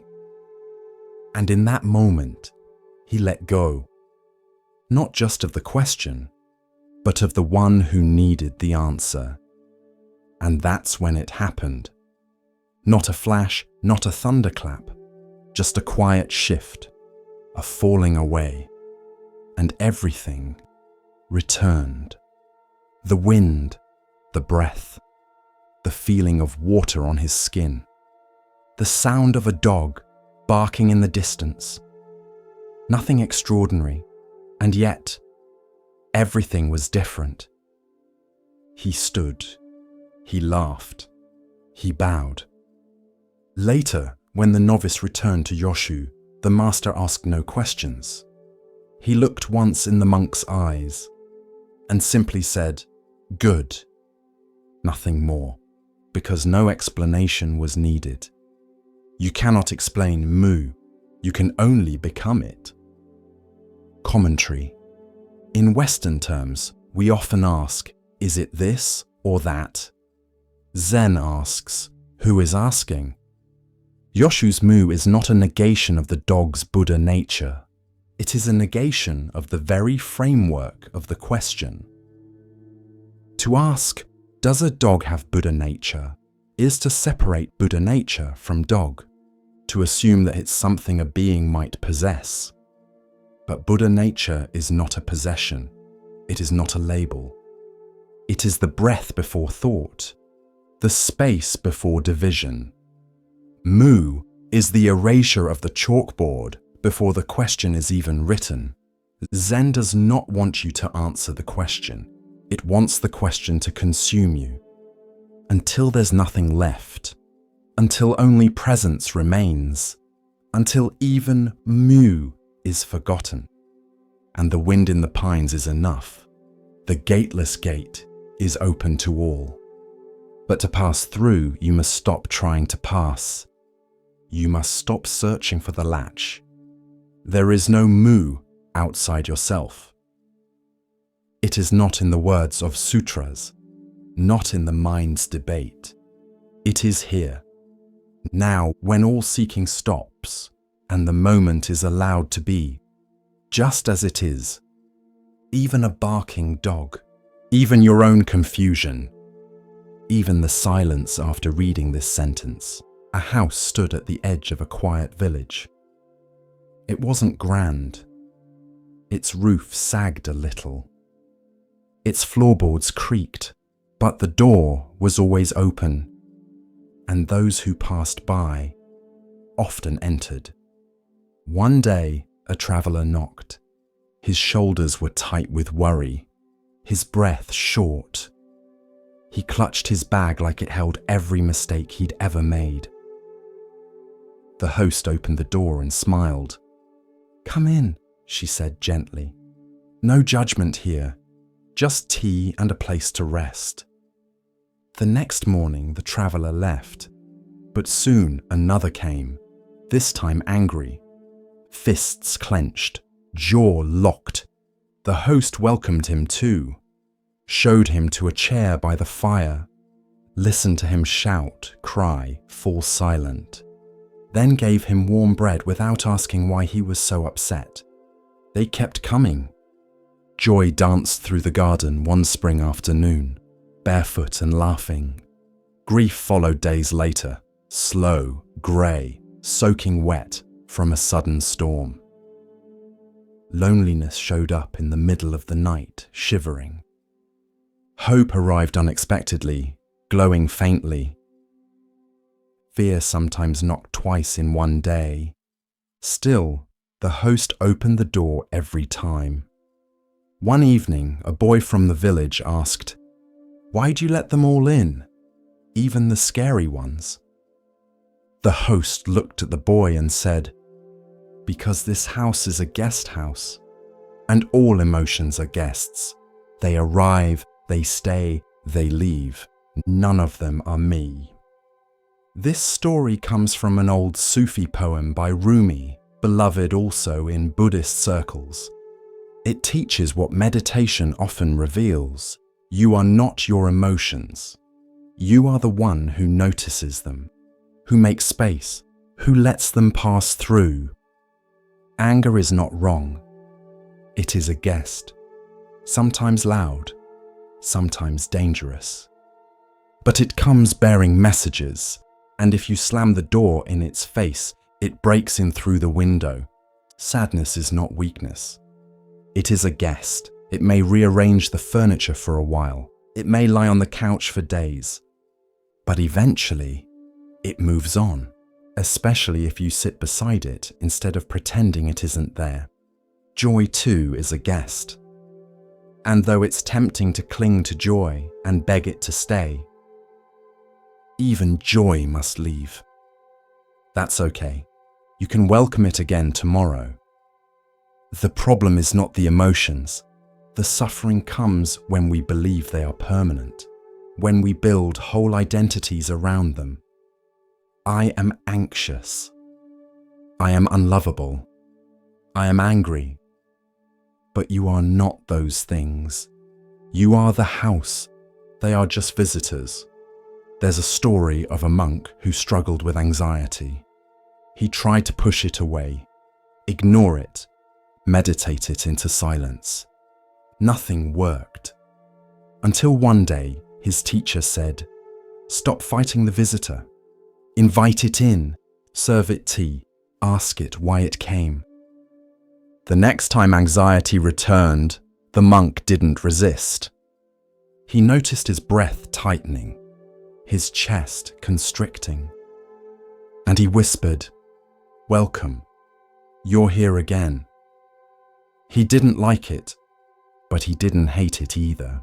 He watched it, listened to it, sat with it, and slowly it softened, and eventually it left.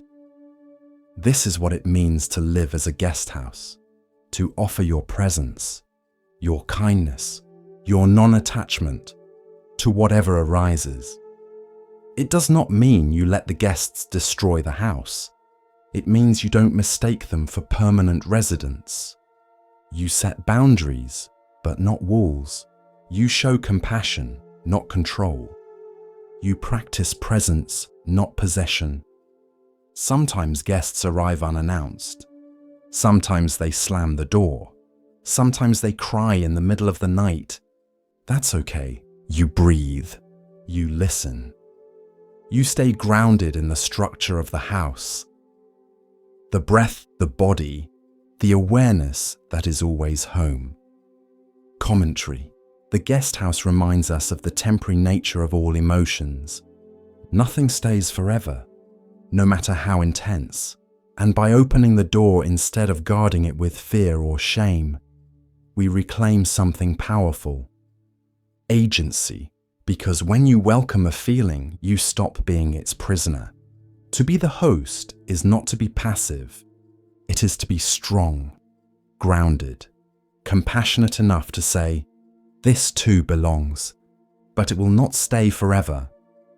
And it is not who I am." You are not broken for feeling grief. You are not failing because fear has returned. You are not weak for missing someone. You are alive. And the guest house of aliveness is open to all visitors, even the ones that make us uncomfortable. When you practice this kind of welcoming, something beautiful happens. You stop judging others for their emotions too. You recognize their guests. You become safer, more compassionate, more real, because you've sat with your own visitors. And you know what it means to offer space. So tonight, when something arrives, a pang in your chest, a wave of sadness, a flicker of joy, pause, breathe, and ask gently, "What do you need?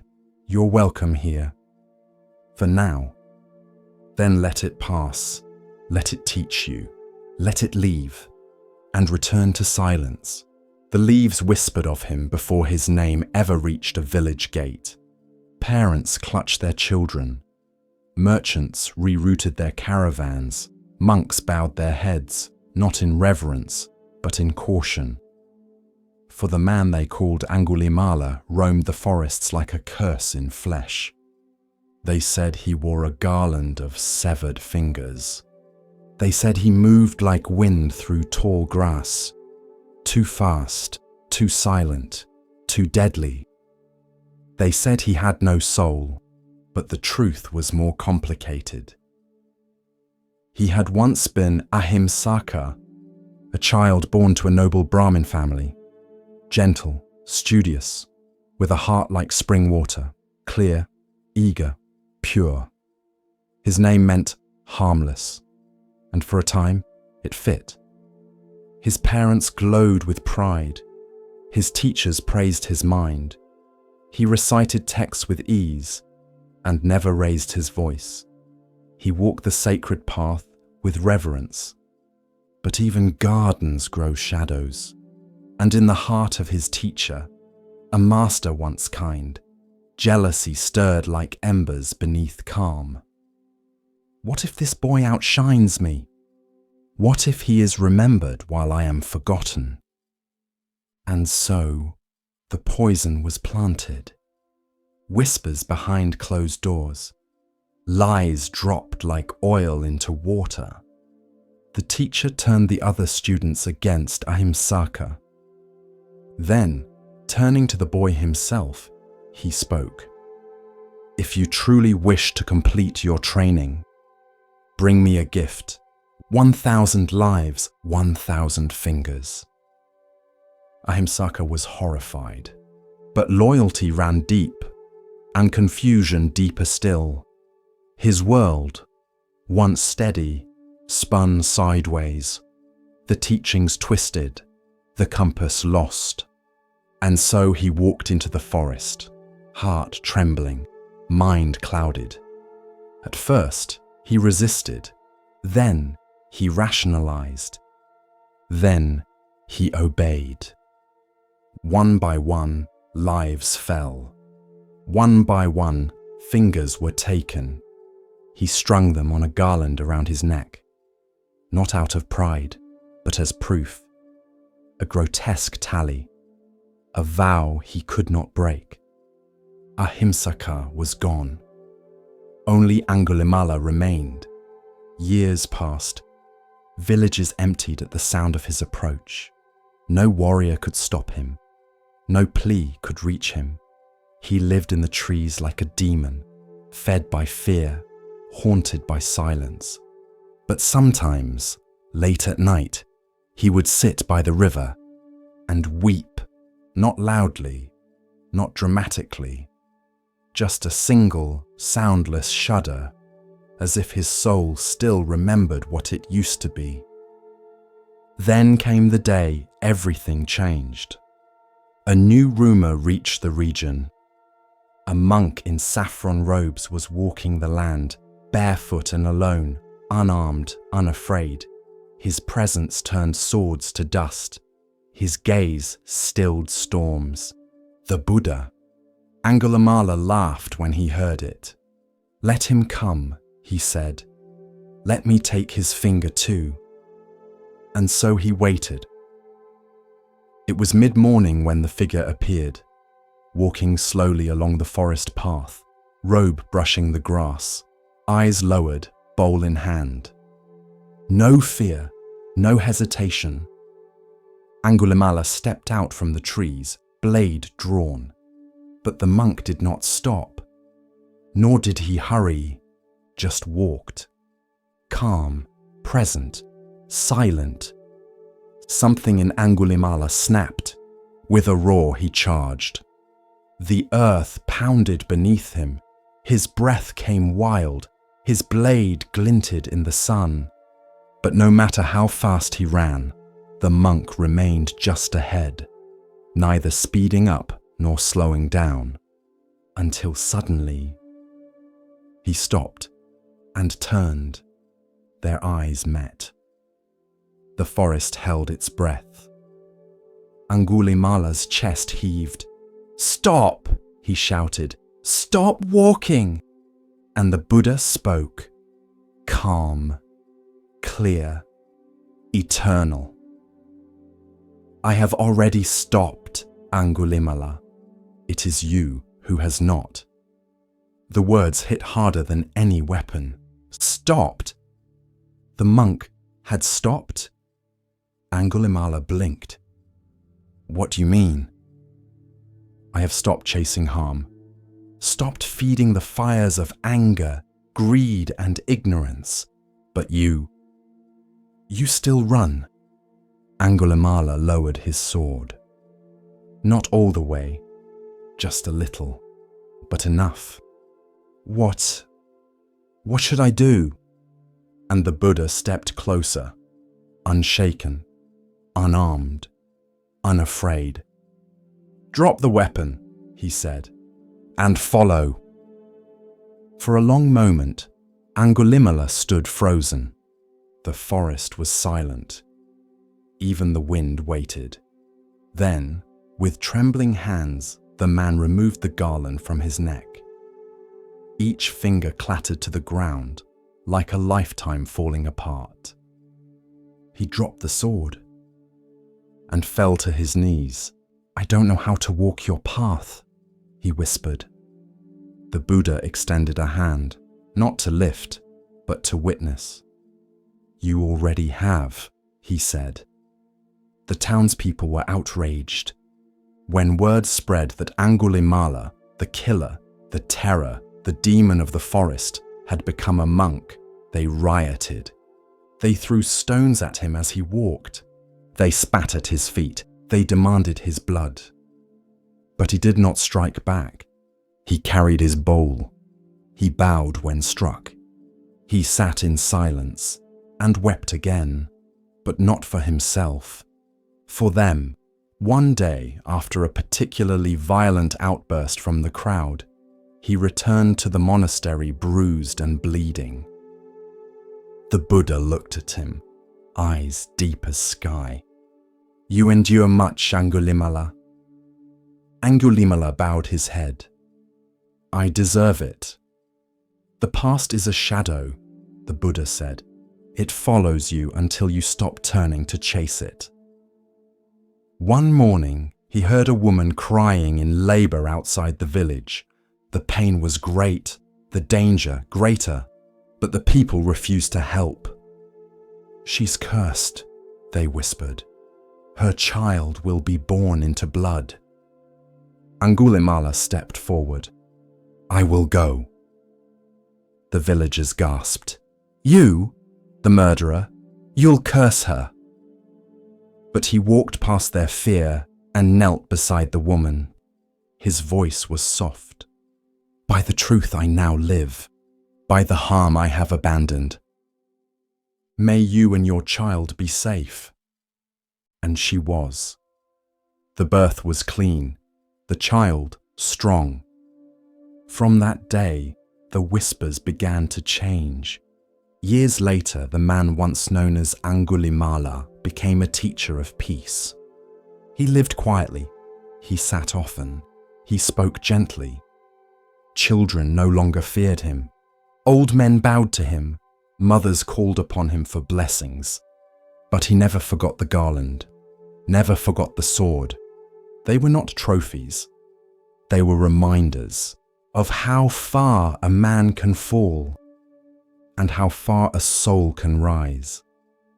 When his final day came, it was quiet. The monks gathered near. He sat upright, as always, in meditation. He did not cry, did not call out. He simply exhaled, one long, peaceful breath, and let go. And in that final stillness, the forest that once whispered his name in fear, now whispered something else, forgiveness. As we drift deeper into the still waters of Zen, a quiet teaching begins to rise, one that speaks of clarity and of value not always seen. Listen gently now.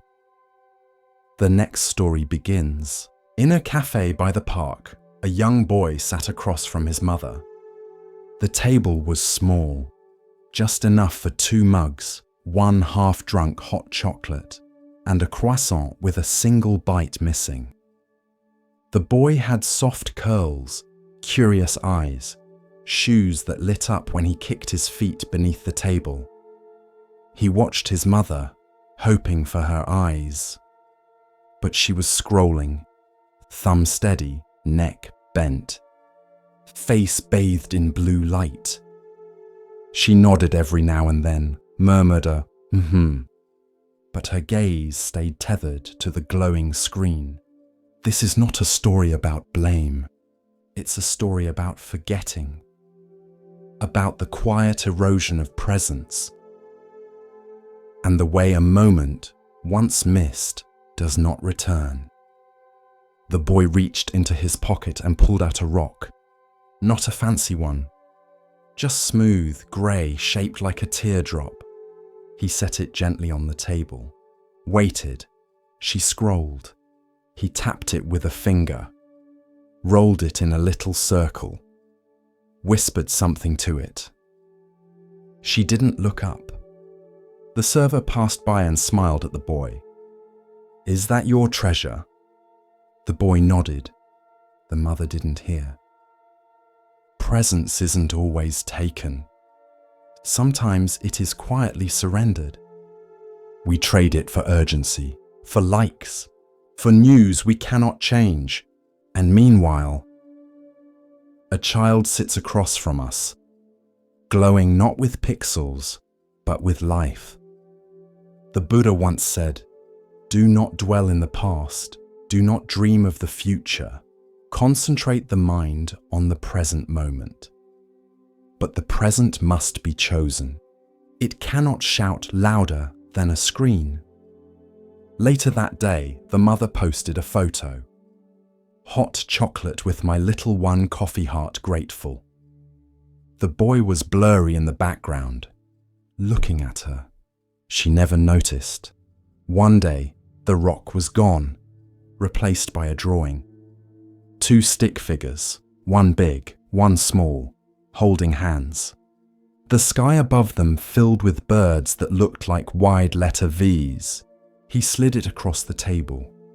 She liked it, said, "Cute," snapped a photo, shared it instantly. Didn't ask what the birds were. Didn't ask if the smaller figure was sad. But the boy said nothing. Children know how to speak through absence. Presence is not just being near. It is attention. It is seeing the person across from you, as if this moment will never come again, because it won't. One afternoon, the boy stopped bringing things. No rock, no drawings, just silence. He stirred his chocolate with slow circles, watched the steam rise and disappear, watched her eyes disappear too. Then one day, the phone died. Just as she reached for it, the screen went black. The world returned. She blinked, looked around, looked at him. He stared back, wide-eyed. Hope and doubt mixed in his quiet. She reached across the table, took his hand. For the first time in a long time, he didn't pull away. They sat like that for 5 minutes, not speaking, just holding the now. When the server came to clear the table, the boy whispered, "She's back." The server smiled. "Yes, I see." Presence does not demand perfection, only noticing, only returning, again and again. Like breath. Years later, when the boy was older, he would keep the old rock in a box. It would feel heavier than he remembered, not because of weight, but because of what it once tried to carry. Presence is fragile, but it is also forgiving. One moment missed does not cancel the next. The child is still waiting, not in punishment, but in invitation. And the phone.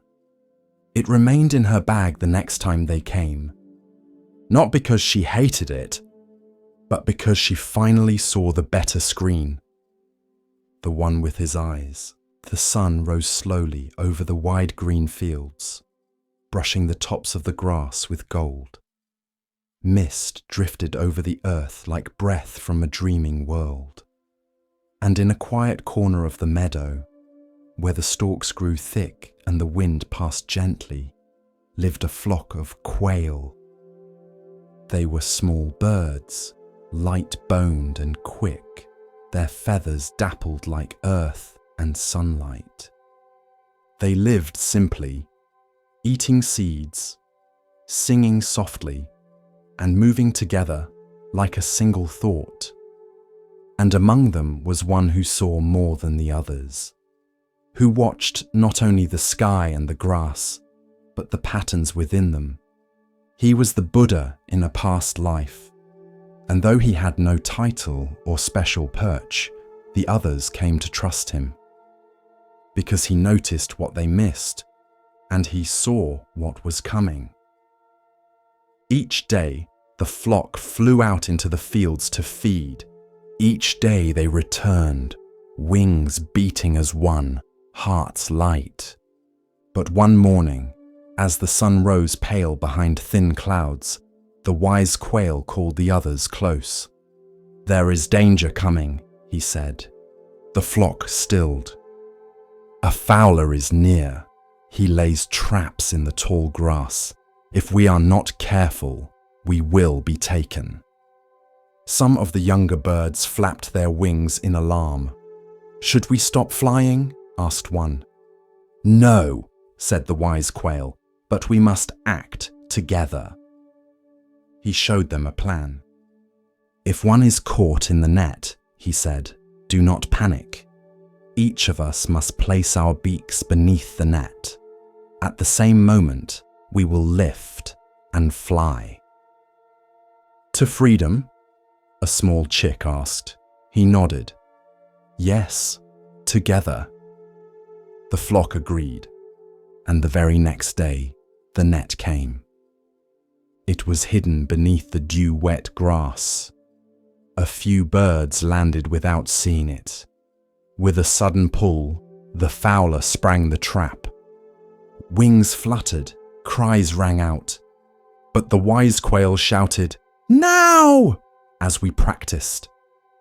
The others rushed in, beaks down, wings strong, and together they rose, the net lifted with them, light as silk on the wind. And just beyond the trees, they dropped it, free once more. The fowler, watching from behind a tree, blinked. "Strange," he muttered. "I've never seen birds do that." He returned the next day, and again the next. Each time the net was lifted. Each time the birds escaped. He grew frustrated. "Clever little things," he muttered. "But they won't always be united." And he was right, because fear does not break the flock, but ego can. One morning, two young quail quarreled. "You always land too close," snapped one.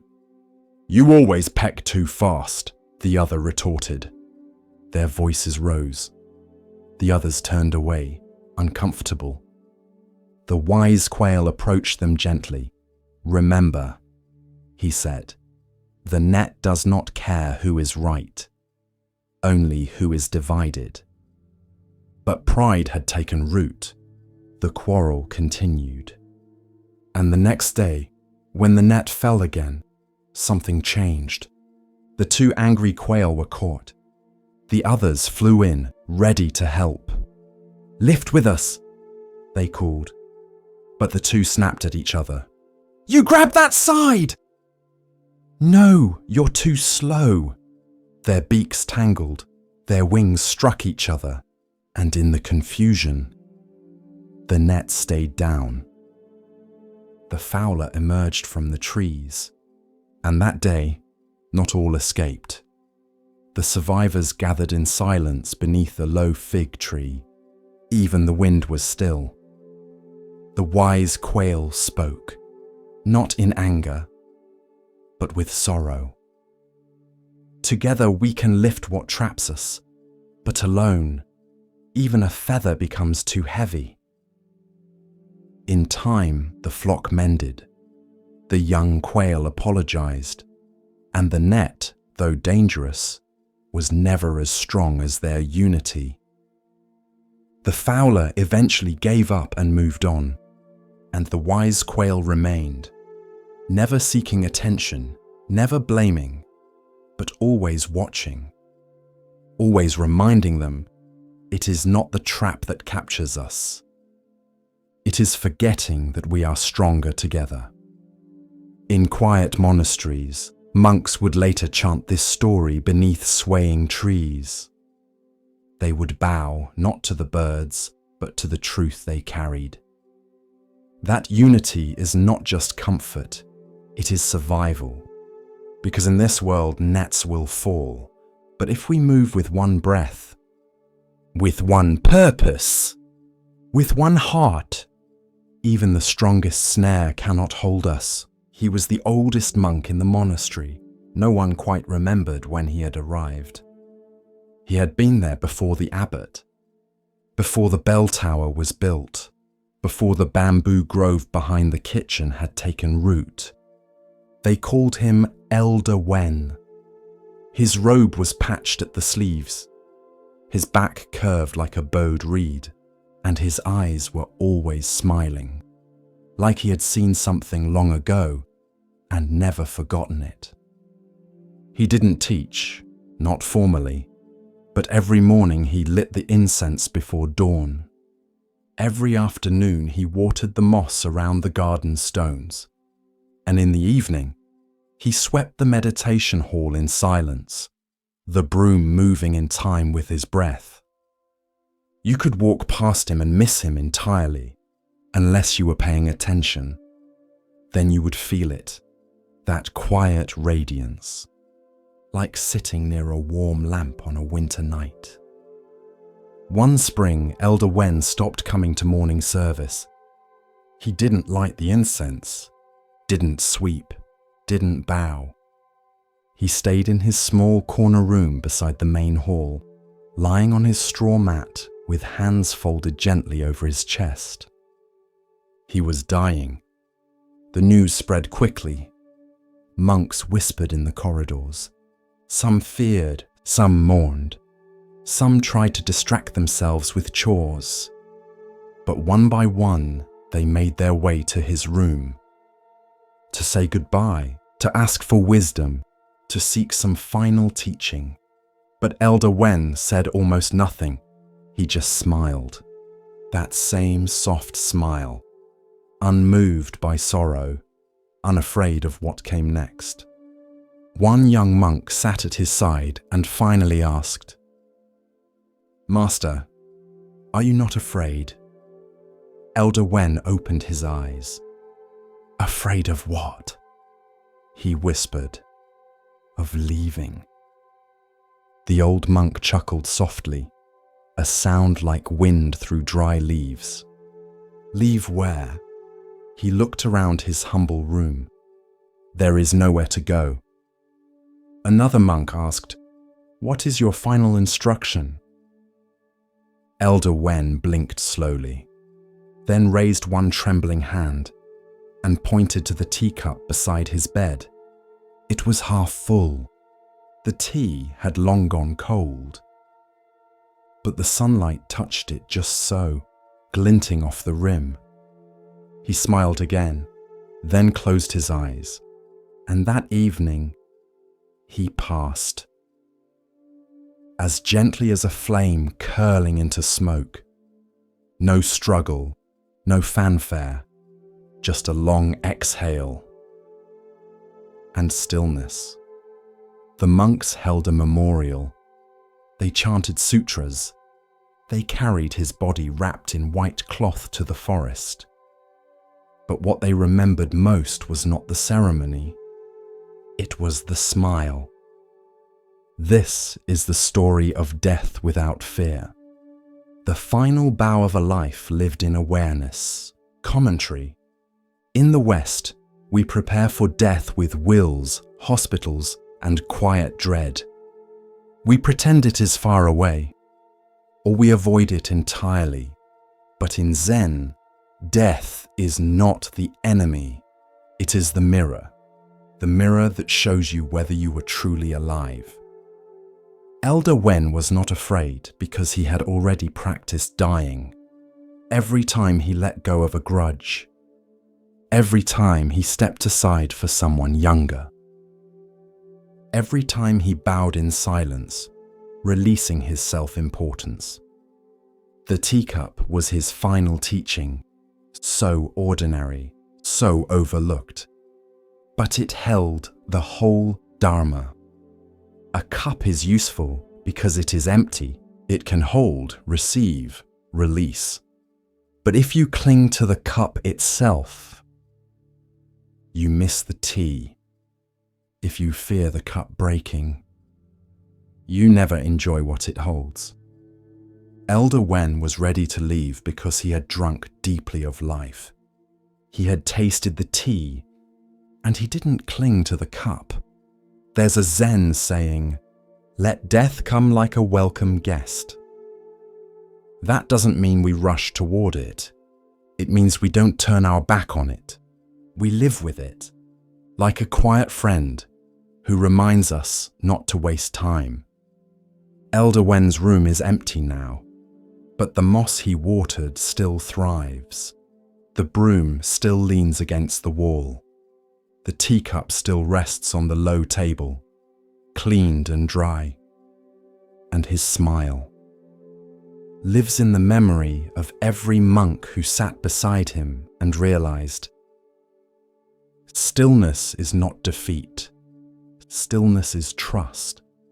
You do not need to fear the end.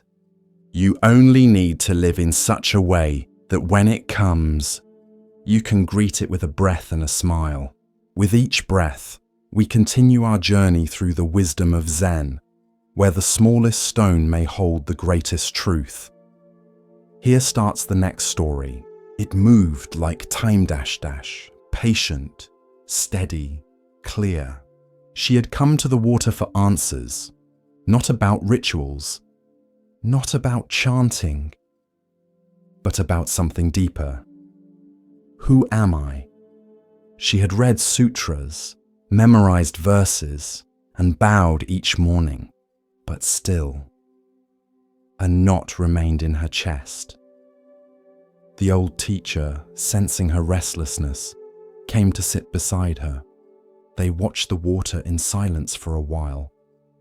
Then he pointed to a single droplet clinging to a leaf above the current. It trembled, round, whole, complete. "Is that a drop of water?" the master asked. She nodded. "Yes," he smiled. Then a breeze blew. The droplet fell and joined the river below. The master turned again. "Now tell me, where is the drop?" This is the story of non-self, of how the self we cling to is like a drop, never separate, never alone. Commentary. We walk through life asking, who am I? What is me? Where do I go when I die? But these questions are like trying to bottle the river. The tighter you grip, the more it slips through your fingers. The Buddha taught that what we call a self is not fixed. No eternal soul, no unchanging core, only process, only flow, body, sensation, perception, mental formations, consciousness. These 5 aggregates arise and pass like waves. There is no boat, only current. The novice sat with this for many days. She stared at her reflection in the water, noticing how it changed when the wind blew, how it vanished when a stone was thrown, how it returned when the ripples faded. Was the reflection real? Yes. Was it solid? So too with the self. We exist, but not as a thing, as a movement, a flame, not a statue, a song, not a stone. One night the novice had a dream. She stood before a vast river. She cupped water in her hands, holding it close, but it began to spill, to slip between her fingers, to return to the source. In the dream, she let it go and wept, not from sadness, but relief, because in letting go of the drop, she felt the whole river. When she woke, she wrote a single line in her journal. I am not a drop in the river, I am the river in a drop. This is the heart of rebirth too, not the soul traveling from body to body, but conditions unfolding, like water taking many forms, cloud, rain, stream, mist, but always water. You are not this name, not this face, not even this mind. You are this moment, arising from countless causes and dissolving into new ones. When the master was old and dying, the novice, now a teacher, sat by his side. She asked him if he was afraid. He smiled faintly and said, "A drop returns to the river. How can it fear?" Then he closed his eyes and was gone. But the river kept flowing. So the next time you feel small or lost or alone, remember the drop and the river it was never truly apart from. A small boat drifted across the open sea. The waves rocked it gently. Clouds moved slowly above. Seabirds called from afar, but there was no land in sight. In the boat sat a lone traveller, bowl in lap, robes soft with salt air. He watched the sky reflect on the water and whispered the phrase he'd heard 100 times but never understood. Form is emptiness. Emptiness is form. These words come from the Heart Sutra, one of the most revered texts in Mahayana Buddhism. They are short, sharp, mysterious. They have been chanted in temples for centuries, painted on scrolls, whispered by monks, recited by dying lips. But what do they mean? How can something be both form and emptiness? Is it a riddle, a paradox, or a doorway? The traveller had once believed emptiness meant nothingness, that it was cold, silent, void. He tried to detach, to erase, to disappear. But the more he tried, the heavier he felt, because he still existed, still felt grief, still saw suffering in others and in himself.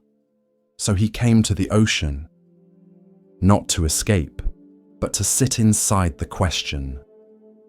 The waves rose, fell. He dipped his fingers in the water. It clung for a moment, then slipped away. Form, emptiness, a wave, is not separate from the sea. It rises, appears, shines in the light, then dissolves. But it was never apart. It never existed in the way we imagine. It was always just movement, a form born from formlessness, a shape that could never be held. This is the meaning of emptiness. Shunyata in Sanskrit. It does not mean nothing. It means no fixed, independent existence, no solid boundary between self and world. Everything is interbeing, dependent, arising together. Your body is form, but where does it begin? At the skin. What about the breath entering your lungs? What about the warmth from the sun on your cheek? What about the smile passed to you by a stranger? Where do you end and the world begin? The more you look, the more it all dissolves into ocean. Form is emptiness. Everything you see is temporary, transient, unstable. But then, the second line, emptiness is form. This is the beauty. Emptiness is not barren. It appears as everything. The flower, the teacup, the child's laugh, the pain in your chest, all are expressions of emptiness, not meaningless but miraculous, because they are here. Briefly, shining like dew before it falls. The traveller looked around the boat. Wood planks, salt crust, a loose nail near the bow, all temporary, all destined to decay. And yet, each part of the boat held him above the water. Emptiness had taken form, and that form mattered. It kept him afloat. There is a story from a monastery. A student asked the master, "If all is emptiness, why do we sweep the floor?" The master said, "Because the dust is also empty." Then handed him the broom. Emptiness does not deny suffering. It does not say your pain is an illusion. It says this pain is real, but not permanent. It arises and passes, like a wave, like a thought, like every tear that ever fell. Emptiness does not diminish life. It makes life possible. When you understand this, not just with mind, but with breath, you begin to live differently. You don't grasp as tightly. You don't fear change quite so much. You begin to see others not as objects, but as fleeting, radiant moments, not mine, not enemy, just waves, each one precious. The traveller reached into the ocean and lifted a handful of water. It shimmered, slipped through his fingers, gone. But the sea remained, and he smiled. Commentary. Form is emptiness. Emptiness is form. It is not meant to be solved. It is meant to be felt, to be returned to again and again, like a bell that rings across the years. Each time you hear it, you understand a little more. You are not a solid thing. You are movement, memory, dust and starlight. You are shaped by your parents, your fears, your laughter, your kindness. You are not fixed, but you are real, not because you are permanent, but because you are here. Now, the boat on the ocean is your life. It will not last, but while it floats, it can carry you. It can carry others. It can move with the waves, not fight them. And when it sinks, because all boats do, the sea will still be there. And you will return to it, not lost, but home. The young monk spoke with confidence. He had studied for years. He had memorized the sutras, debated the Dharma, written essays on emptiness and non-self. Now he stood before Master Obaku, hoping to impress him. "What is the ultimate truth of Buddhism?" he asked, bowing low. The question was polished, prepared, even reverent. But Obaku said nothing. Instead, he stepped forward and shouted, loud, sudden, like thunder cracking a still lake. The monk stumbled backward, heart racing. His thoughts vanished. His pride scattered like startled birds, and for a moment, just one brief, breathless moment, his mind stopped. No questions, no answers, just space, raw and awake. That was the lesson. A shout. Not of anger, but of compassion. Not to belittle, but to break. To shatter the walls of thinking that separate seeker from truth. In the Zen tradition, this is known as katsu, a fierce cry. a single wordless eruption that pierces through the mind's constant noise. Obaku used it like a blade, not to wound, but to cut away illusion, to jolt the student out of the fog of thought.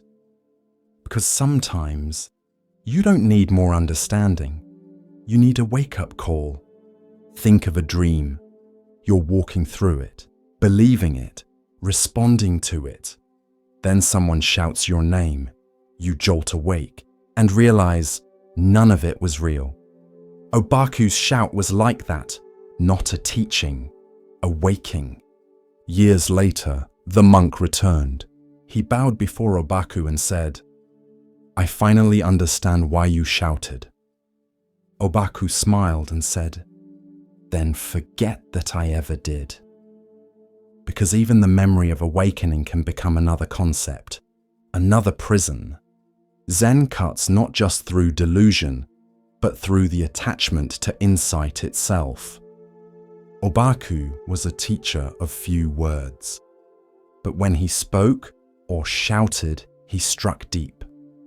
Once another student asked him, "What is the path to liberation?" Obaku raised his fist. The student said nothing, then bowed, because in that moment he understood. The path was this: not words about liberation, but the raw, silent, direct presence of the fist before him. Western minds often recoil from this. We're trained to expect kindness to be soft, truth to be calm, teachers to be gentle. But in Zen, compassion doesn't always whisper. Sometimes it roars, because the cage of the thinking mind is strong, and it takes a powerful noise to break it. Obaku's shout was not personal, it was not performance. It was pure action, free from hesitation, free from agenda. A sound that came from no self, and landed in the heart like a bell. Another story is told. A monk was dozing off during meditation. Obaku walked behind him, raised his staff, and struck the ground beside him, hard. The monk jolted upright, eyes wide. The master said only, "If you sleep through life, you will dream of Zen, but never wake to it." The monk bowed. He never fell asleep in the hall again. These moments are not cruel. They are kindness without comfort, because comfort can lull us into dreaming. But Zen is the practice of waking, again and again, until waking becomes your natural state, until presence is all you need. Imagine someone drowning in shallow water. You don't throw them a book about swimming. You pull them up, sometimes roughly, but always with love. That is Obaku's shout, a hand reaching through illusion, grabbing you by the robe and saying, "Wake up." Commentary. Not all teachings arrive gently. Some arrive like a storm, like cold water to the face, like a sound so loud it shakes the thoughts out of your spine. Because truth is not fragile. It doesn't need to be whispered. It just needs to be heard. And often the most compassionate thing a teacher can do is stop trying to explain and simply interrupt. Interrupt the story. Interrupt the me. Interrupt the years of polite ego dressed up as spirituality. Obaku knew this. He wasn't teaching Buddhism, he was teaching freedom. And sometimes freedom begins not with understanding, but with a single sharp, sacred shout. If you walk away from Zen with nothing but quotes, you've missed it. If you remember the stories but never felt the cut, you're still dreaming. But if something within you, some soft center you didn't know you had, felt this story not as words, but as thunder, Then maybe, just maybe, you've begun to wake up. The path of Zen unfolds like morning mist, soft and patient. In this next tale, we are invited to see, beyond appearance, into essence. Listen carefully to the next story. The banks of the Ganges shimmered with morning light. Mist curled like white breath from the earth, and birds traced wide arcs above the water. The river flowed as it always had, unhurried, ancient, indifferent. Upon a small rise near the city of Gaya, the Buddha stood. His saffron robes caught the first golden threads of sunlight, and his presence seemed to quiet even the wind. Around him gathered 1,000 ascetics, silent, weathered, lean with years of discipline. Their robes were coarse, their skin bronzed by fire and wind. Their eyes held questions that words could not form. They had come to hear him, not because he promised liberation, but because he had found it. These were men who had walked barefoot on burning sand, who had held their breath until stars blurred in their vision, who had fasted until even hunger grew silent. They had known pain. They had studied sacred fire. They had chanted, scarred, endured. But they had not known peace. And so they came, not to challenge, but to listen. The Buddha began not with praise, nor with rules, nor with doctrine. He began with fire. All is burning, he said. A ripple moved through the crowd like wind across tall grass. He paused. Let the silence stretch, like the space between flames. All is burning, he repeated. The I is burning, forms are burning, I consciousness is burning. He spoke slowly, deliberately, each word striking like a drumbeat in the still morning air. Burning with what? With the fire of lust, the fire of hatred, the fire of delusion? Some closed their eyes, others frowned. A few leaned forward, their breaths caught. The Buddha looked upon them, not with challenge, but with compassion. This body you cling to, he said, it is a wick. This mind you chase through craving, a spark. And each time you grasp, each time you say, mine, you feed the fire. A breeze moved across the Ganges. It stirred the edges of robes. It cooled nothing. The Buddha continued. The world is ablaze, but not with wood and coal. It burns with longing, with grasping, with thirst. He walked slowly among them, not above, not apart.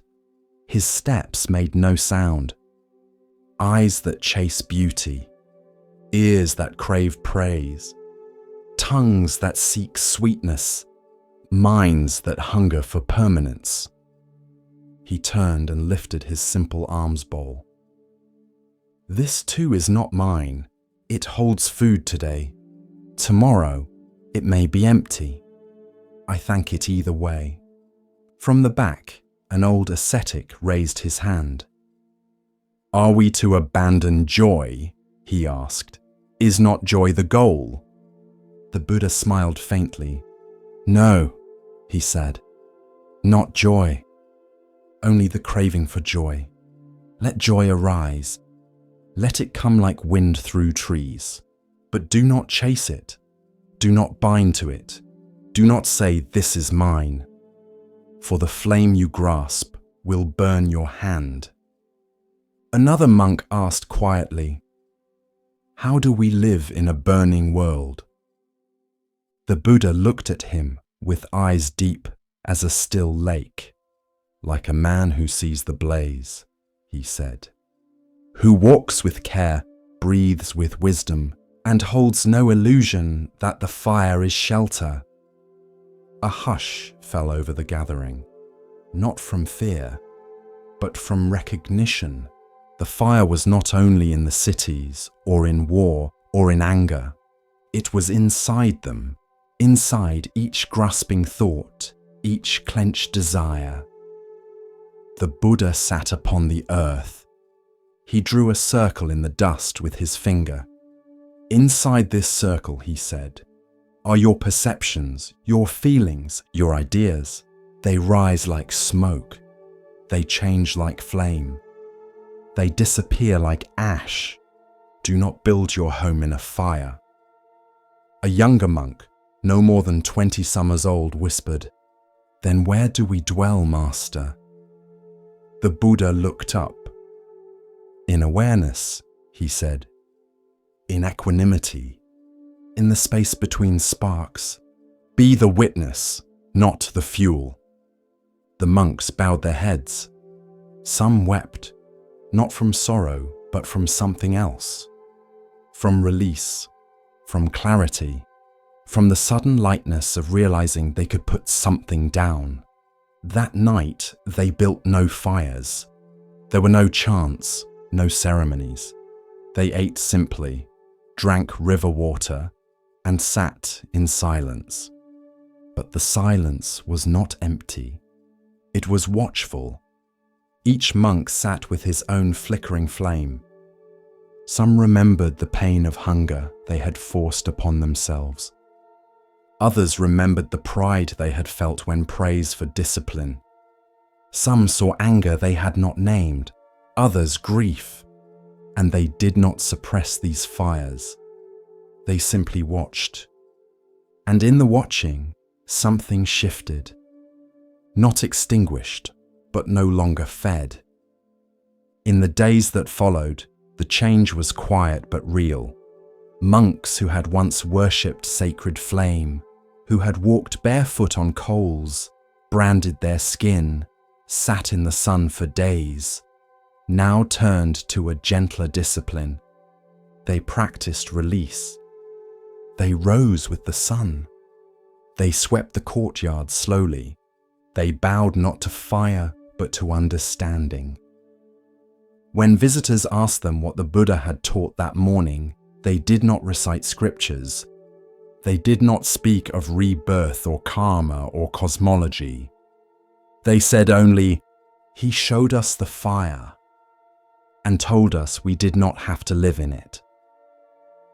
The fire sermon was spoken many times across the years, but none more powerful than that first morning on the river bank, when the smoke from the city's cooking fires curled upward, mirroring the craving in every heart, and the Buddha, with nothing in his hands and peace in his gaze, simply said, "Let it burn, let it pass, and do not be consumed." There was once a garden behind a monastery, not grand, not famous, just a quiet patch of earth behind the northern wall. Monks took turns tending it, pulling weeds, watering rows of vegetables, scattering herbs for bees. But there was one monk, young and full of questions, who never understood the point. His name was Anyo. He had come to the monastery seeking answers about karma, rebirth, and enlightenment, and all he seemed to be doing was weeding cabbages. One morning, he sat in the dirt beside the old gardener, Master Banzan, and asked, "Why am I here? I came to learn the truth of existence, not harvest radishes." Banzan didn't look up. He plucked a small stone from the soil and said, "Tell me, Anyo, do you know what kind of seed this is?" Anyo shook his head. Banzan smiled. "Neither do I, but we'll find out in time." Later that week, the master handed Anyo a pouch of seeds. "Plant these," he said, "just one each day." So Anyo did. One on Monday, one on Tuesday, one on Wednesday. By the second week he asked, "What are they?" Banzan only replied, "Keep planting." Weeks passed. Shoots emerged. Some were thin and green, some strong and red-veined, some curled into spirals, others drooped under their own weight. Anyo began to notice which plants needed more water, which thrived in shade, which invited birds. He stopped asking what they were and started tending them for what they needed.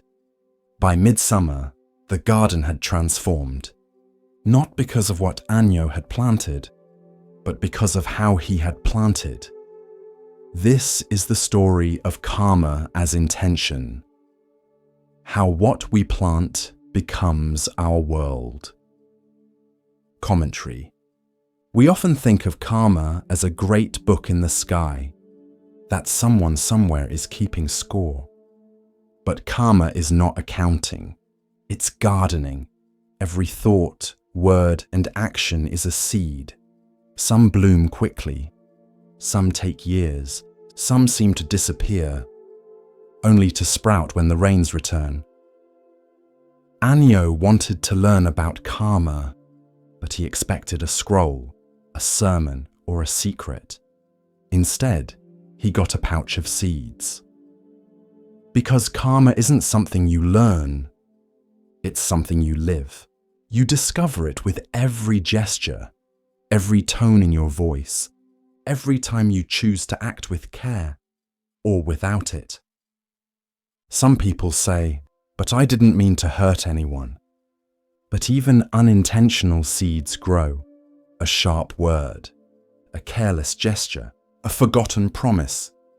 Each one goes into the soil of the world. But so do quiet kindnesses. A bowl of warm rice, a door held open, a moment of patience with someone slower than you. These bloom too, even when you never see them again. Banzan once said to Anyo, "Don't ask what the seed will become. Ask what the soil needs today." That is the heart of intention. Not just what you do, but why. Karma begins not with action, but with intention. Even the Buddha said, "It is volition, monks, that I call karma. For having willed, one acts by body, speech, and mind." Years later, Anyo became a teacher. He no longer spoke of karma as fate. He taught his students how to garden their lives, how to pause before speaking, how to breathe before judging, how to water what they wish to grow, inside themselves and others. One student once asked him, "What is the best seed to plant?" Anyo smiled and said, "Attention to this moment and how you meet it." So the next time you move through your day, ask yourself, what am I planting and where? Because every moment is soil, and your attention is the seed. High in the hills above a quiet town, there stood a temple. Its walls were weathered by wind and time, its steps worn smooth by generations of sandals, its prayer flags faded but still fluttering, and in its tallest tower hung a bell. Massive, bronze, perfectly cast. It had been gifted by a distant king centuries ago, carried up the mountain by oxen and monks, polished each year, respected, admired, but never rung, not once. The bell had a name, Resonance of the Mountain. Inscribed around its rim were words in a forgotten tongue. It was said to hold the most beautiful sound ever forged, so pure, so deep, that it would quiet all suffering for a moment. But no one had ever heard it, because the abbot long ago had made a vow, let the bell only ring when the world is ready to listen.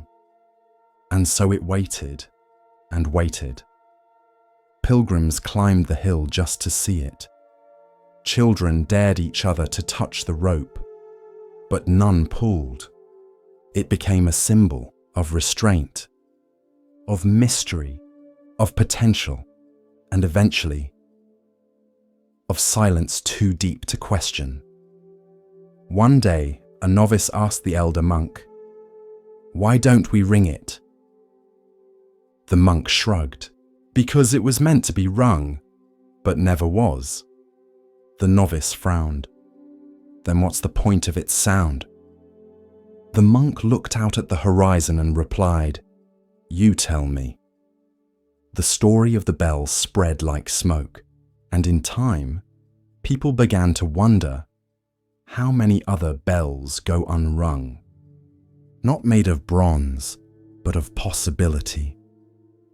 There was a painter who never showed her art, a musician who kept every song in his notebook, a teacher who knew how to heal but doubted her voice, a young man who wrote letters he never sent, a woman who forgave but never said the words aloud.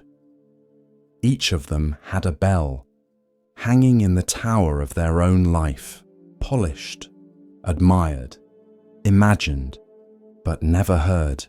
This is the parable of unused potential. The Dharma teaches us about impermanence, yes, but also about urgency, not frantic urgency, but gentle, clear truth. This life will not wait forever, and the sound in you deserves to be shared. The bell was never rung, not because it couldn't be, but because someone was waiting for perfect conditions, for absolute certainty, for a sign. But life rarely gives signs, only moments, and you must choose to meet them. There is a Zen story of a man who stands beside a river. He thirsts, but waits for the perfect reflection to appear on the surface before drinking. He dies with water at his feet. What sound do you carry within you?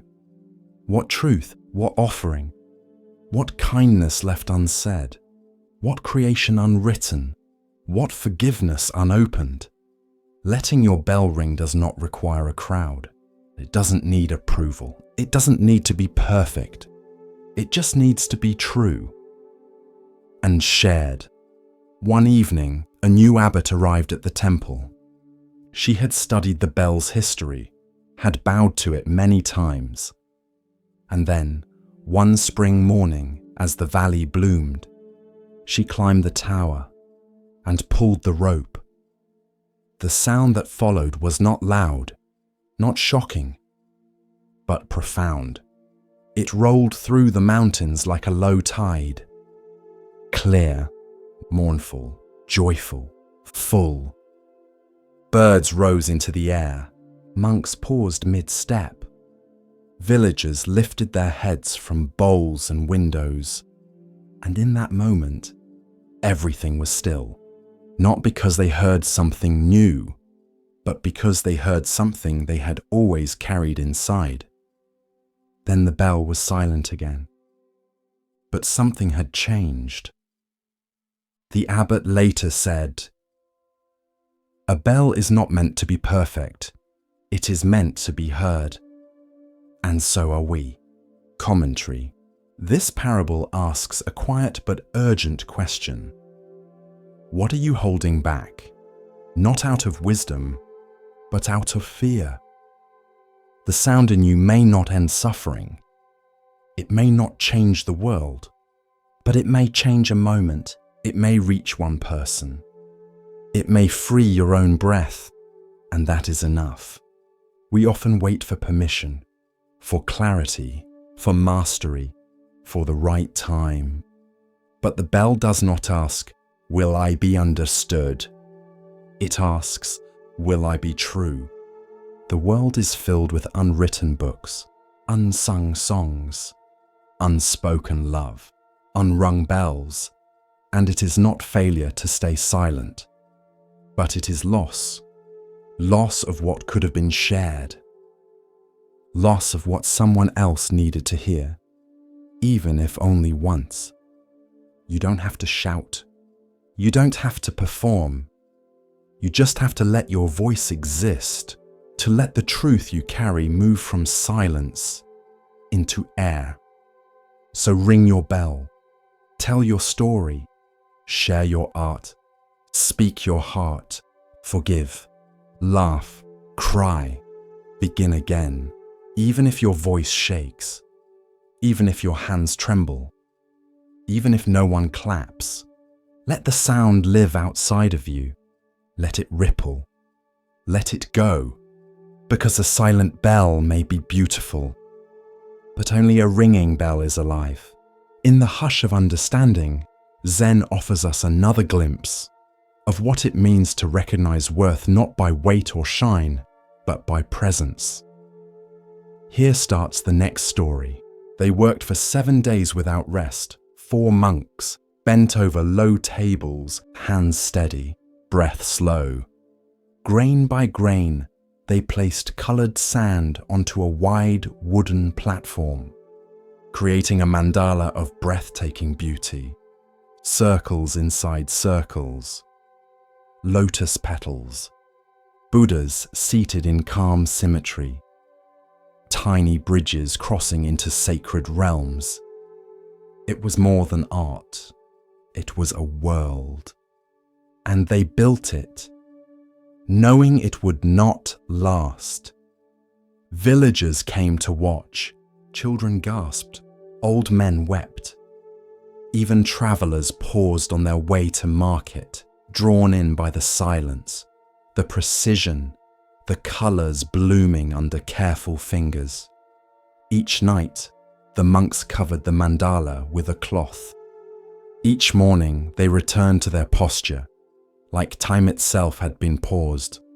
Not one grain out of place, not one breath wasted. On the 8th day, the abbot arrived. He walked around the mandala in silence, once, twice. Then he bowed and said only 4 words, "It is time now."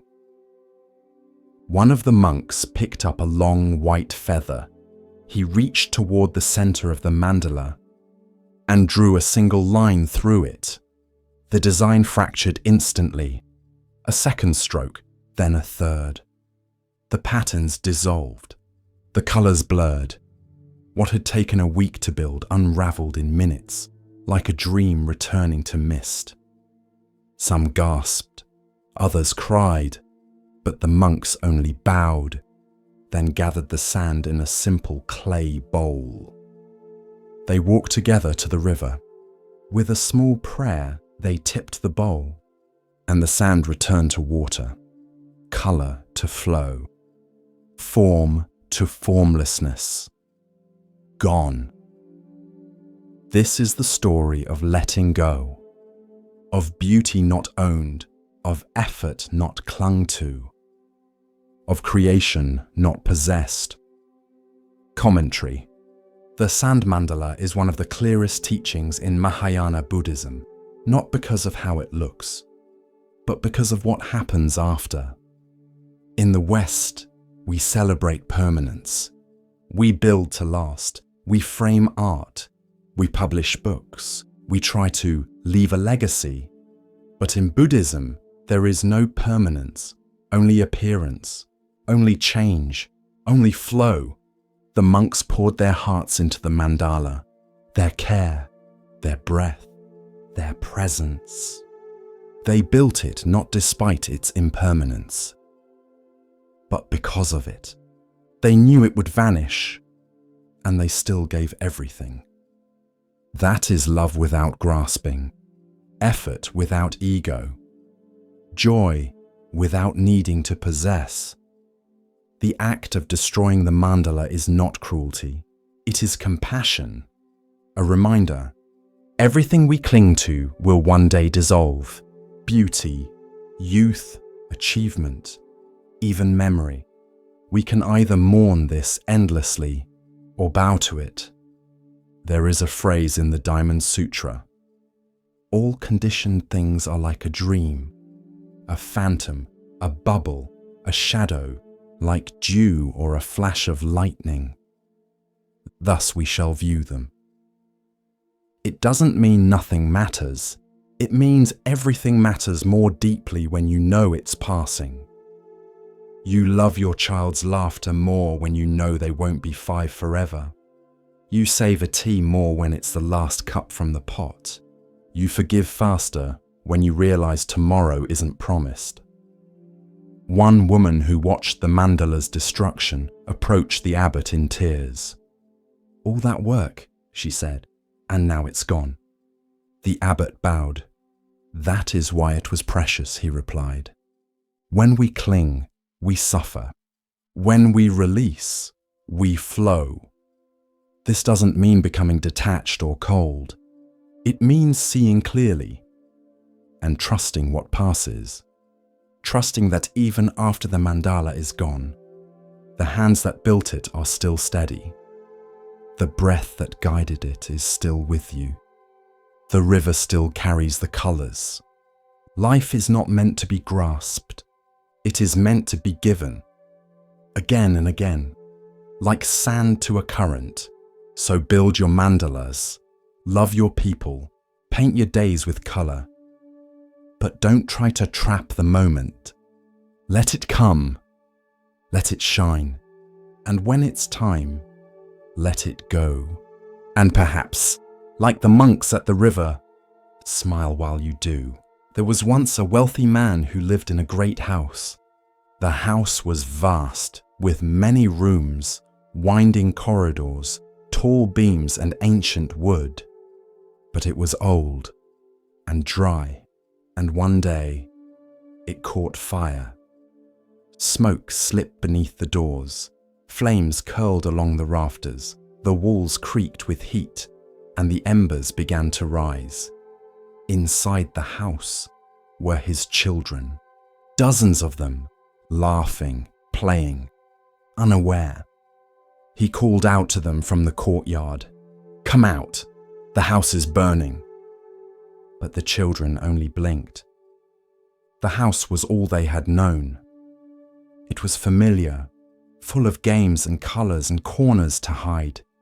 They did not see the danger. They did not feel the urgency. They went on playing. The man's heart pounded. The flames licked closer. If he shouted again, they might ignore him. If he ran in to fetch them, the structure might collapse. So instead, he tried something else. He called out again, not with panic, but with a new offer. "Children, come outside. There are carts waiting for you. Goat carts, deer carts, ox carts, pulled by beautiful animals adorned with bells and gold. Come now, and they are yours." The children stopped, looked up, and ran out of the burning house in delight. Safe, laughing, alive. But when they reached the courtyard, there were no goat carts or deer carts. Only one great cart, drawn by a white ox, sturdy, wide, strong, more magnificent than they could have imagined. And the father, calm now, relieved, invited each child onto the cart. It would carry them far from danger. It would hold them safely. This is the parable of the burning house, one of the most famous teachings in the Lotus Sutra. It is not about deception. It is about skillful means, what Mahayana Buddhism calls upaya. It is about the wisdom to speak not with rigid truth, but with compassion shaped to the listener's heart. The father in the story is the Buddha. The burning house is samsara, the world of illusion, suffering, impermanence. The children are us, unaware, absorbed in our games, our distractions, our beliefs that everything is fine. And the carts? They are the paths, the ways we are called out of delusion. Sometimes we need promises. Sometimes we need symbols. Sometimes we come to practice seeking peace or healing or clarity. These may not be ultimate truth, but they are ways out of the fire. And the Buddha, seeing this, offers whatever will work, not to lie, but to save. Truth is not always about telling the whole thing at once. Sometimes it's about offering a step forward, a thread through the smoke, a voice that reaches someone where they are, not where they should be. There is a famous Mahayana saying, "The Dharma is like a raft used to cross the river, but once across, you don't carry the raft on your back." In the same way, the Buddha does not cling to doctrines. He uses teachings as tools and discards them when they no longer serve. In the story, the children are not punished for believing in goat carts, because the Buddha is not interested in being right. He is interested in awakening, and if it takes a golden bell or a beautiful cart to bring someone to safety, then so be it, because wisdom without compassion is incomplete. Sometimes we do the same. We come to practice for small reasons. We want to breathe better, to sleep more easily, to escape stress, but slowly, something shifts. The real ox cart arrives. The deeper teachings come. We begin to see the house for what it is. We begin to wake up, not just from the flames, but from the idea that we ever truly belonged inside them. This story teaches us about timing, about patience, about knowing that not every truth needs to be told at once, and that helping others awaken is not about shouting, "The house is on fire." It's about seeing what they hear, what they fear, what they love, and then speaking to that. The Buddha could have thundered teachings from the sky. He could have demanded obedience. Instead, he walked with people, listened, adapted, and then gave them the vehicle they were ready for. Some criticize this parable. They say, "Wasn't it a lie?" But what matters is the result. The children were safe, and the vehicle they received was not lesser, but greater. They were drawn to joy, but found liberation. Sometimes a mother tells a child there are stars hiding behind the clouds, not to mislead, but to soothe. And the stars are there. Sometimes a doctor gives medicine sweetened with honey, because healing must be palatable, not just potent. And so too with the Dharma, it meets us where we are, and leads us to where we didn't even know we could go. The burning house is this world. Not because the world is evil, but because it cannot last. Everything inside it, pleasure, power, possession, even identity, will one day fall. But the Buddha doesn't shame us for being inside. He simply calls us out, however he can.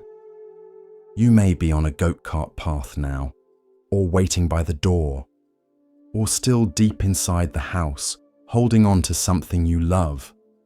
It's okay. You are seen, and when you're ready, there will be a voice, and a cart, and a way through the smoke. The baby arrived in the middle of the night. Wrapped in a tattered blanket, cheeks flushed with cold, it was placed on the doorstep of the small mountain temple. When the monk opened the door, he found only the child and a young couple trembling in the shadows. The girl clutched her shawl. Her eyes were swollen from crying. "This child is yours," she said. "You are the father." The monk, Hakuin Ikaku, did not argue. He did not protest. He did not explain. He only looked at the baby, then at the girl, and said softly, "Is that so?" In town, the scandal bloomed like wildfire. Hakuin, the respected monk, the teacher, the silent one, had seduced a local girl. People spat at the ground when they passed him. Merchants whispered behind their hands. Disciples left the temple in shame. Still, Hakuin said nothing. He carried water. He chopped wood. He fed the child with one hand and stirred rice with the other. Winter passed, then spring. The baby grew, laughed, cried, teethed on the corner of Hakuin's robe. And still, the townspeople looked on with judgment. And still Hakuin said nothing. Only that same phrase when asked, "Is that so?" A year passed. The girl returned, eyes lowered, voice trembling. She fell to her knees before Hakuin. "I lied," she said. "It was not you. I was afraid. I blamed you." The crowd had gathered now. Some gasped, some hung their heads. She wept and reached for the child. "I'm sorry. I came to take him home." And Hakuin? He held out the child gently and said, "Is that so?" This is one of the most beloved stories in Zen, not for its drama, but for its stillness, for the way Hakuin held the center, unmoved by praise or blame. He did not fight the accusation. He did not defend his name. He did not collapse under judgment. He simply met life as it came. In the West, we are taught to guard our reputations, to clarify, to prove, to explain. But Zen sees the self as a construct, a house of cards built from opinions, images, and roles. And so, Hakuin let his fall, willingly, without resistance. To many, this seems weak, unwise. But in truth, it takes immense strength to say, "Let them think what they will, I remain." Not in apathy, but in presence. Because the ego is loud, but truth is quiet. Hakuin's phrase, "Is that so?" is not sarcasm. It is not indifference. It is a bow to the unpredictability of life, to its mess, its reversals, its harshness and grace. It is the refusal to cling to any label, hero or villain, saint or sinner, right or wrong. There's a famous Zen saying, "Praise and blame are like the wind. To follow them is to be tossed about like a leaf. To stand firm is to become a tree." Hakuin was a tree, rooted, silent, alive. In private moments he may have wept. He may have watched the baby sleep and wondered why the world twists so easily. But his practice was clear. Do not grasp. Do not reject. Receive each moment and respond, not with reactivity, but with integrity. What would you do if someone lied about you? If the world turned against you? If your name became a weapon? Could you breathe? Could you hold the pain without making it your identity? Could you say, "Is that so?" and keep walking?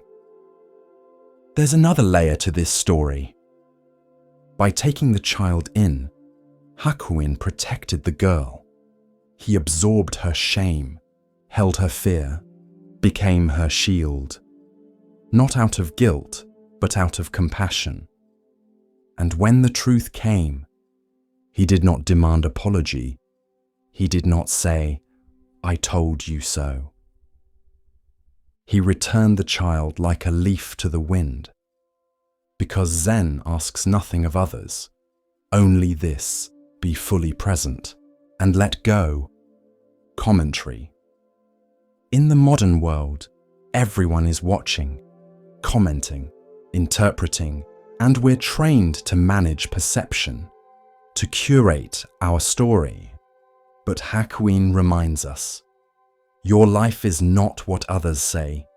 It is what you do when no one understands you, when you're misread, blamed, dismissed. That is where your practice begins. Hakuin did not defend his innocence, because truth does not need defense. It needs stillness. It needs the refusal to flinch.